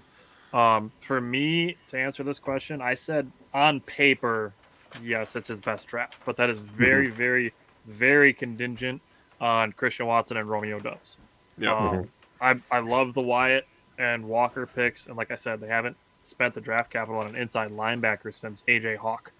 And I personally felt the weakest spot on the defense after adding Jaron Reed was Chris Barnes. So adding a guy that you can trust in that other linebacker spot was a big deal for me. But like I said, for me to end up saying the 2022 draft ends up being the best is very contingent on Christian Watson and Romeo Doubs if they can contribute as rookies. Mm-hmm. Yeah, certainly in play. All right, so this next one is a little spicy. I'm very interested to see how you break this one down. With the additions in free agency and the draft, do you think the Packers have a top 3 defense in the NFL? Oof. Yeah, that's... See, there's layers to this one, man. There are. I think on paper, absolutely. When we talked about it, we went through, Gary, Clark, Smith, Devondre, the secondary, and the 2 biggest weaknesses on that defense they addressed in the first round, linebacker 2 and adding to the defensive front rotation. So on paper, I could see it being up there. My prediction for, we get to, mid-February, they're Super Bowl champs, and we're looking back on this prediction. I'll go with no. I'll say they're top 10. Okay. I'm gonna say top 5. I do believe the Packers have, if not the best, the second best secondary in the NFL. Mm-hmm. And then I like that they chose to keep Preston over Zadarius. It was basically the way I felt that it was going to be last season, especially with the injury with Zadarius. But I've said this a bunch of times that Preston Smith is the more complete linebacker, whereas Zadarius might have been the better pass rusher, but Preston Smith is a better complete linebacker. He's better at setting the edge, and he still gives you that pass rushing baseline. Rashawn Gary broke out last season. Adding Kingsley Enagbare would have been my steal of the draft as well, to give you that depth at the edge rushers. And then I see Devontae Wyatt starting at the other DN spot. I see Jaron Reed as Kenny Clark's main backup, and you go with Lowry, Kenny Clark, and Devontae Wyatt starting on the defensive line. Mm-hmm. The improvements that Dean Lowry made last year, I think the Packers have a really good chance to have a very, very, very good front 7 in addition to one of the best secondaries, if not the best secondary in the league. So I'm going to go top 5. I don't know if I'm ready to go top 3 yet until I see a couple games played. I like it. You got me regretting my decision after that. Yeah, so when I answered this, I gave a range. I was like, they're either going to be top 5 to top 8. I think they're guaranteed top 10 because they were top 10 last year, and now I feel like we added more pieces. And when we actually went live for the first round of the draft, and when we drafted Wyatt, I talked about the inside push, right, and how we're going to make quarterbacks have to roll out and spread them out horizontally. And I was joking, and I was like, Gary's going to have 8 sacks just because the quarterbacks are going to have to run out of the pocket. And then after I thought about it, I was like, that is an actual possibility. You're not going to be able to run on us inside. They're going to have to run for their lives. And then good luck because a third of the field is taken away because Jair Alexander's over there. And then you got Stokes closing in on you. And then when you throw it over to Rasul Douglas, he's going to take it back to the house. So you're basically screwed. So for 2 islands and Captain Pick 6 out there. And then you got Adrian Amos doing everything. He takes away everybody. And then if Savage takes any sort of jump, this defense is going to be scary. That is just my personal opinion. One thing I'm wondering with the defense, because if we look back to the offense, the 2019, they won 13 games, got to NFC Championship, but 2020 is where we saw that group really firing on all cylinders. And that, whether it's a rookie player from year 1 to year 2, a new system being implemented year 1 to year 2, oftentimes you're going to see some jumps. How big that jump is remains to be seen, but I'm wondering that with the Joe Barry defense. Because with anything, there's a learning curve that comes with it. And I think we saw that, last season. They were playing some of their best football towards the end of the season on the defense as you learn, you get more familiar with your responsibilities, all that. So that's another aspect that I'm curious to see as well is there just going to, again, be that improvement just because, hey, we're more comfortable with it this year and what we need to do? I loved the Joe Barry hire. Like since the Packers picked him up as defensive coordinator, I've been calling him the linebacker whisperer. And it was like the whole season, Devondre Campbell just proved me right that he's a guy that kind of came out of the bargain bin of free agency, and then he was a first team All Pro, and that fed into me calling Joe Barry the linebacker whisperer. And then You throw in that Quay Walker, like I said, becomes the first inside linebacker since AJ Hawk drafted in the first round. And it's like, did Joe Barry maybe have an influence on that pick a little bit? And now you're pairing a first round linebacker with the linebacker whisperer. I love the prospect of that so much. Well, I don't know. Do you watch ESPN at all? No. Okay. Well, I try not to as well, but I have a 10-month-old daughter, so it's either Blues Clues or ESPN in this house.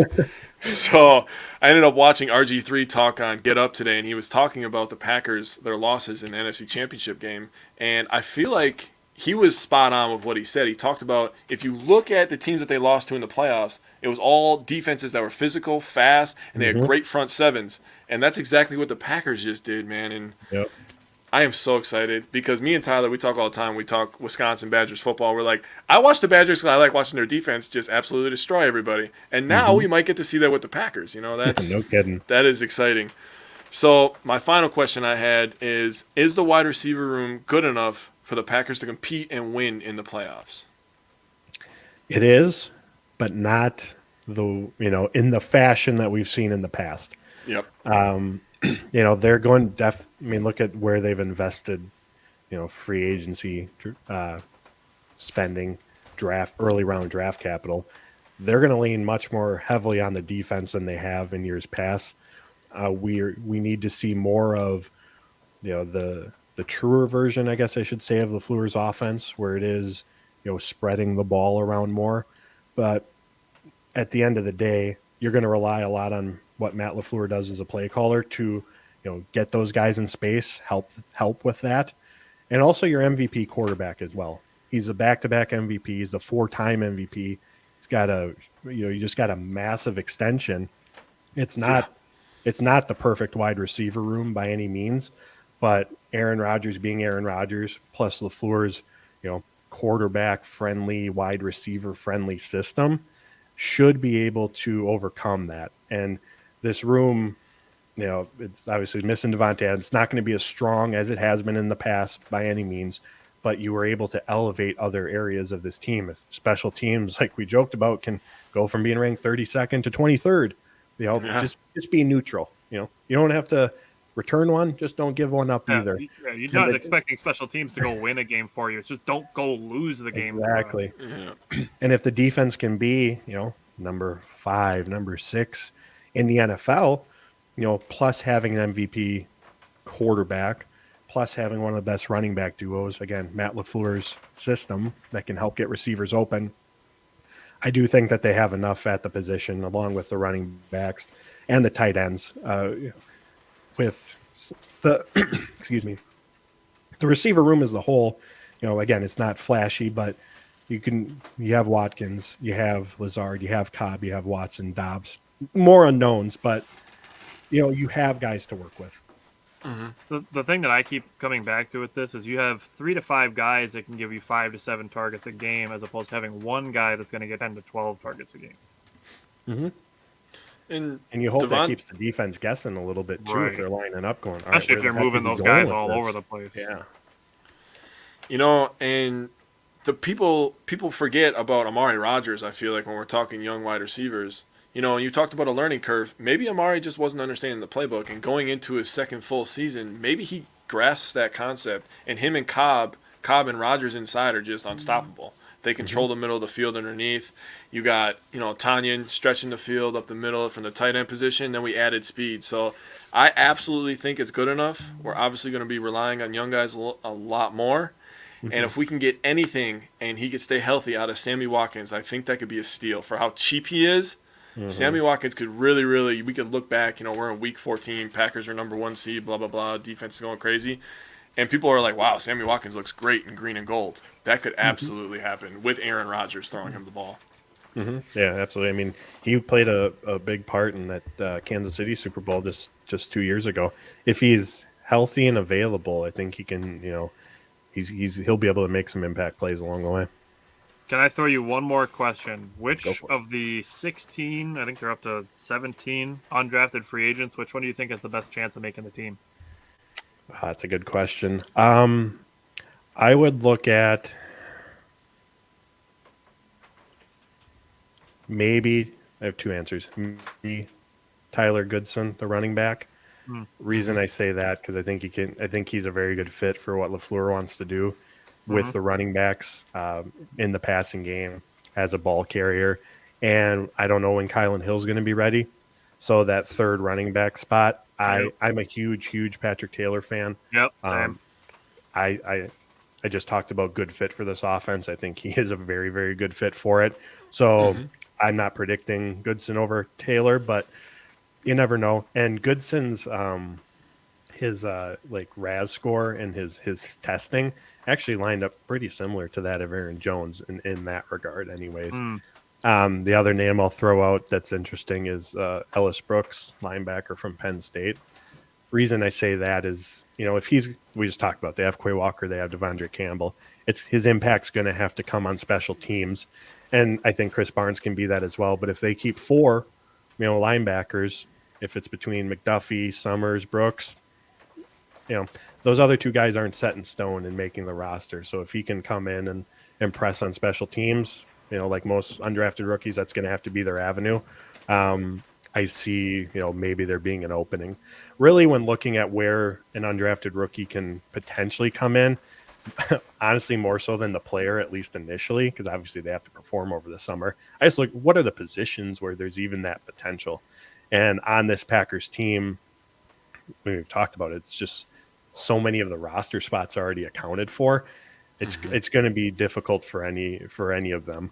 But like a Tyler Goodson, if he could get on the practice squad this season, because if we look ahead to next year, not to get too far ahead of ourselves, but is Aaron Jones a cap casualty at that point? Maybe not, but it's a discussion. So I guess those are the two that stick out to me the most. And again, a lot of it just has to do because you can, on a very, very deep roster with a lot of spots accounted for, you can kind of carve out a sliver of maybe linebacker 4 is up for grabs. And the one that I put was for similar reasons. Basically, you're looking at being a backup or contributing on special teams. I put out Trey Sterling. Yeah, that's what I was going to guess. Safety's to another very good one. Yeah, and I wanted Jalen Peter because Darnell Savage and Adrian Amos both have the potential to be free agents after next season. They did end up picking up Savage's option. But looking at Vernon Scott and Henry Black both being gone, you're looking at potentially no third safety. Tariq Carpenter is kind of a safety cornerback hybrid. I do think he suits better as a safety, but looking at backup safety, I thought Trey Sterling would be a guy that would maybe be able to help actually get on the field on the defense and then be very helpful in special teams. No, it's a very good pick. What's your opinion on Danny Davis? Does he have any chance to make this team? This is for the Wisconsin fans, obviously, but I don't think he does, personally. We have so many guys on roster that could fill that punt return, kick return role. We have a number of guys now. We just got to get them in the right position, right blocking, which I think, having Basashi will definitely help with that. But do you think he has any chance? I don't. I mean, I think that his ceiling, at least in Green Bay, is the practice squad. Yeah, if he could carve out a space there, because even like the 7th round pick, Samori Toure, I mean, if we're gonna count the locks on the roster, Cobb, Rogers, Lazard, Watkins, Dobbs, Watson and Watkins. Watson, there it is. I tweeted that out wrong the other day. I put Watson, Lazard, Cobb, Watson. I'm mixing them up. Names are too similar. But anyway, that's 6 guys. So Toure, a draft pick, is 7 already. Traditionally, the Packers have only kept 6. Not that. And then you're looking still at Malik Taylor and Jawan Winfrey. Yes, exactly. Some more special teams guys. So that's gonna be interesting to see how that plays out. How the hell do we have all these special teams guys and we're last in the special teams, man? Because they were all starting. Dude, true that, man. True that. Okay, I got an actual question for you. Why this doesn't make sense to me, and I want to see if you can make sense of it because you're very good at, you're kind of like a comedian where you tell the story and you come back to the beginning. I like that. But Tyler Lancaster, not a fan favorite on this show. Why was he blocking for kicks? I just don't understand. Why would they have a defensive lineman on there? I think the first time an issue popped up might have been the Cincinnati game, all those missed field goals, because he was on the right side, the far right blocker. and he took what do you do? He took the outside guy instead of the interior, and I think the rule of thumb is take the interior guy because that's the shortest path. You know, if you can, just throw an arm, but he missed. Or he didn't. It looked like he didn't even, he went straight to the inside or the outside guy and missed his responsibility. And that happened on a few occasions. So I don't have that answer. That's one of those things that goes back. Does it make sense? It goes back to coaching, where you're kind of, you don't, you want to try to maybe coach it out of them if you can. But yeah, I don't have that answer, but I know exactly what you're referring to because I know I cut a few clips of it and put them on Twitter as they happened over the course of the season, and it was way too frequent considering. So yeah, I do not know. Yeah, he did that in the playoff game too, where he went for the outside guy, and the inside guy was one that got the block kick because he's 6'7", and he had to take 2 steps and jump. Ooh, it's almost like you should have blocked inside, smartass. Anyways. I appreciate that one's outside of my range, my scope. I have no idea. I'm with you though. I just don't understand why we draft all these linemen in the 5th through 7th rounds. Every season we do that, and they're not even on the field. I understand draft and develop, but if you want to develop, you have to give them snaps. You can't just let them practice for 3 years straight. You know what I mean? But, man. Now I'm sad because I'm thinking about the 49ers game again. God damn it. And the Bucks just lost. The only team that's doing good right now is the Brewers. Hey, we got the Brewers. They're carrying right now. Yeah. But yeah, thank you for joining us, and it's always good to get more perspective, and we appreciate having that on with us. Hey, anytime. I greatly appreciate the invite. I'll do this again. Just let me know. Awesome. Yes, sir, man.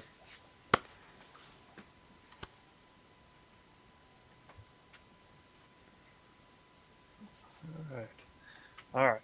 So the last thing that Jake and I are going to do to end off the show is, I don't know if you have tons of thoughts and notes on the undrafted free agents, or if you just want me to run through them. I don't have a ton of notes on them. Just little bits here and there. You can run through them, and I'll give my little tidbits. All right. I'm going to run through them all. I'm going through them all once we start. Go through them all. All right. Go. I went by position, so I kept it kind of easy to follow along. But yes. Starting at wide receiver, Anthony Turner is on a rookie deal out of Grandview. He has quick feet, makes good over-the-shoulder catches, and he's a willing blocker. He almost never goes down at first contact. Mm-hmm. So that's basically what I'm looking at with Anthony Turner. Next one is Kiki Chisholm, another wide receiver with strong hands, makes good contested catches. He's big but very thin, and he's a good blocker. Next is Danny Davis. Like Paul Bretl said, I agree with him. His ceiling is probably practice squad, but his good hands. He can make some contested catches. He was a trusted wide receiver of Graham Mertz. Just would have wanted to see him get some more opportunities. Then going to offensive line, they grabbed Cole Schneider.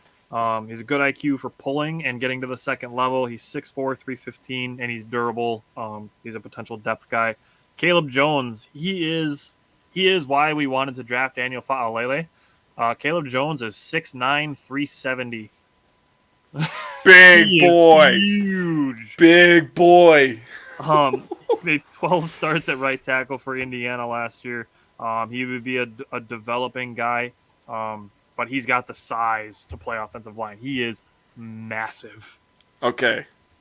Listen to me for a second, because this is one of my tidbits. Him in the backfield with A.J. Dillon on the goal line. Tell me you don't love that idea, bro.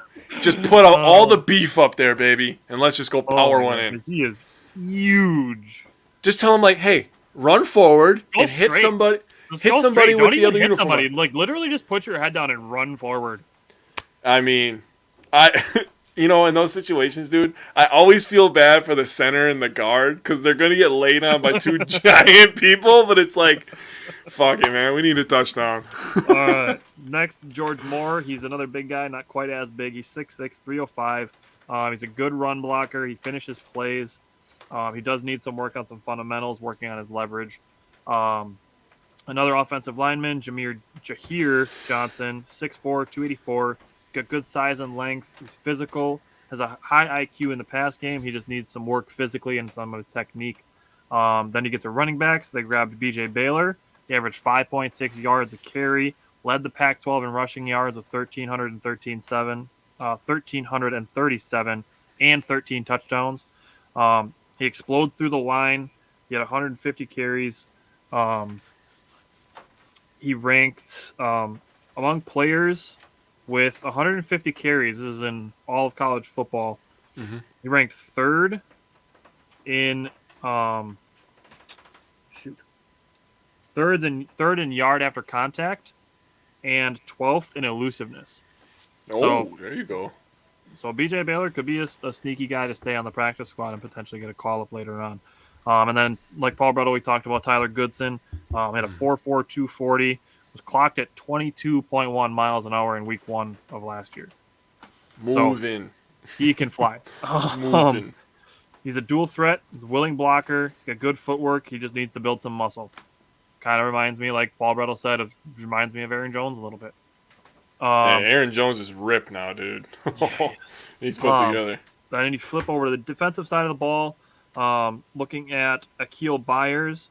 He's 6'3", 288. He's a defensive lineman. He needs work getting off some blocks, but he's got long arms. He has good physical traits. And he can stop the rush and the pass. Then next is Chauncey Manick. He's a defensive end. He's 6'3", 249. He's got good lateral quickness. He's a good run stopper. He's quick off the snap. He's potentially a guy in my mind that could be converted to outside linebacker if he could slim down a little bit at 6'3", 249. That doesn't scream defensive end. That almost screams more of a linebacker size to me. In 3-4, yes. Yes. And then, all right, I had to practice this one. This one's not on YouTube, so I had to practice at home. Hawadi Puditau, another defensive lineman. I saw his name, and I'm like, I'm not even trying that shit. Hell no. 6'3", 309 pounds. He bats down a lot of passes. He's 26 years old, so he's the same age as Kenny Clark. So he's an older rookie, but came in undrafted. So give him some work, see what he can happen. Another guy Paul Bretl mentioned is Ellis Brooks. He's a linebacker. He's 6'1", 230. He's solid all around. He needs to improve his tackling is the thing that I noticed with him. He's got good instincts. He's got a nose for the ball, but he needs to work on his tackling. Another linebacker, Caliph Bruce. He's 6'2", 233. He has a good IQ. He's a good run stopper. Not as much in the pass rushing. He dealt with a lot of injuries, but he does have a coachable attitude. So I always appreciate that with guys. Next, going to defensive backs, they signed one corner. His name is Raleigh Texada. Not Texada, it's Tejada. He's 5'10". He plays bigger, but he was on the track team at Baylor also. Ran a 4.43 40. That is screaming gunner. Yeah, exactly. Plays bigger when he's in coverage. He's not shy from contact either. So a guy that small and he's willing to go make some hits. I mean, if Shamar Jean-Charles can find time to get on the field, I mean, I don't see why not for Raleigh Tejada if possible. Yeah. My pick for an undrafted free agent that could make the team was Trey Sterling. He's a safety. If he can win that third safety spot, maybe him and Tariq Carpenter both. He's 5'11", 205. He has that kind of hybrid ability. He plays bigger than he is too. He's tough. He's a good tackler. He makes good pursuit. He takes good angles, and he's a solid in coverage. And he closes on the ball quickly. So I actually really like Trey Sterling to possibly make the roster. And then the last guy they signed is Alex Spillum, a safety from Coastal Carolina. He's 6'2", 188 pounds. So he's kind of a taller, bigger guy. He's got good size. He's an athlete. That's what he is. He's like a straight athlete. He's almost like a wide receiver playing safety, watching his highlights, because he goes up and he gets picks and then he's off to the races. And he's ready to hit hard. He's not shy from contact at all. And he's good at breaking up passes. He actually forced a couple fumbles as a safety too. As he's making the tackles, he's ripping at the ball and trying to punch the ball out. And then he potentially could be a guy that helps at deep safety. So maybe Alex Spillum is another guy that could potentially either make the roster or the practice squad. Yeah, safety is definitely going to be a really big question mark after this season. We're going to have to answer some questions. In terms of that third running back, I really love how Paul broke that down because, I said either of the running backs. That's what I would have picked for the undrafted, just because, you're going to go half the year without your third running back. So if you're one of these rookies and you find your way to sneak onto the roster, make an impact, you could potentially take somebody's spot because he got hurt. You never know. Yep. And they really like Kylan Hill in the return game, but if we just talked about it, we have a ton of guys that could be return men. Yep. So if we have somebody fill that role and now somebody is filling the role of the third running back, Kylan Hill could find himself, as the fourth running back. That's right. that's how life works in the NFL. It comes at you fast. Yep. Other than that, very interesting group, man. Interesting group, in my opinion. All right. You got anything else you want to throw at me with that group? No, I really just want to see that goal line set, dude. I really do. Just put this gigantic yellow pants dude out there. Man, those are going to be some big old yellow pants, bro. Fuck, man. And then you have A.J. Dillon behind him. Woohoo, baby. I like powerhouse football, man. I think we need to go back to that a little bit. All right. I wanted to get those names out there for people to have a little bit of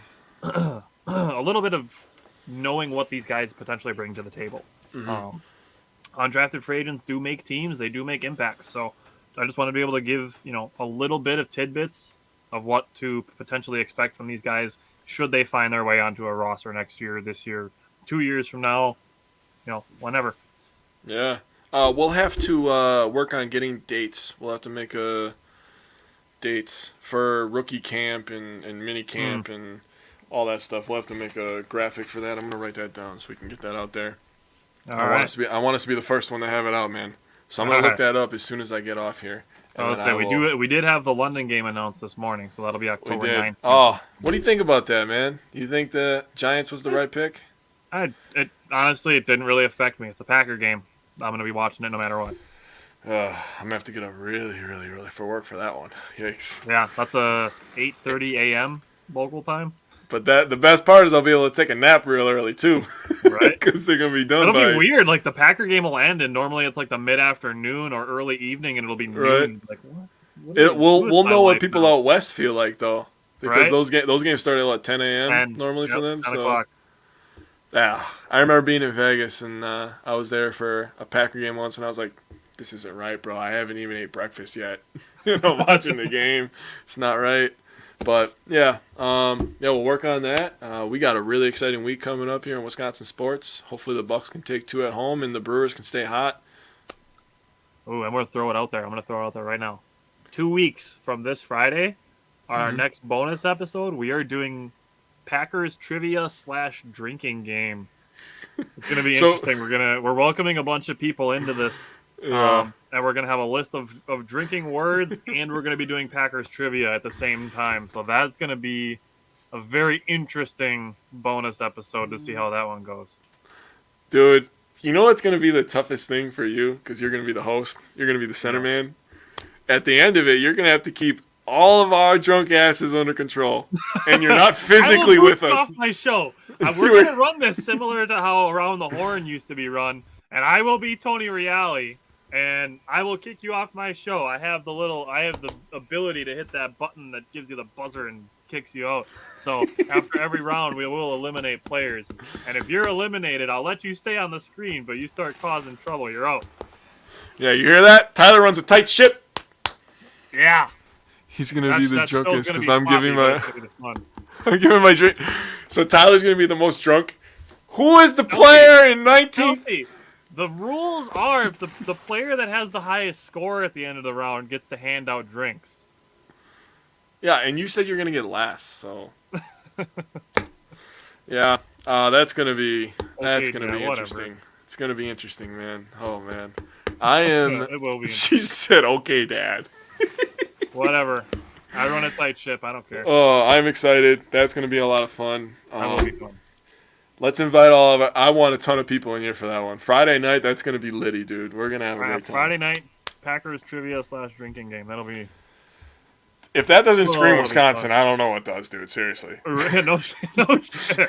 If we would just do it by a lake and be fishing, holy shit, we hit all of them. Oh, wait, by a quick trip, I mean. Oh, dude, and get some cheese curds? I actually like that idea. Oh, shit. All right, man. I will see you next week. We're going to be doing the show on Thursday, so we will have Thursday next week. So that'll be next Thursday. So I will see you next Thursday then. All right. Peace out, brother. All right. See ya. She's on a boat.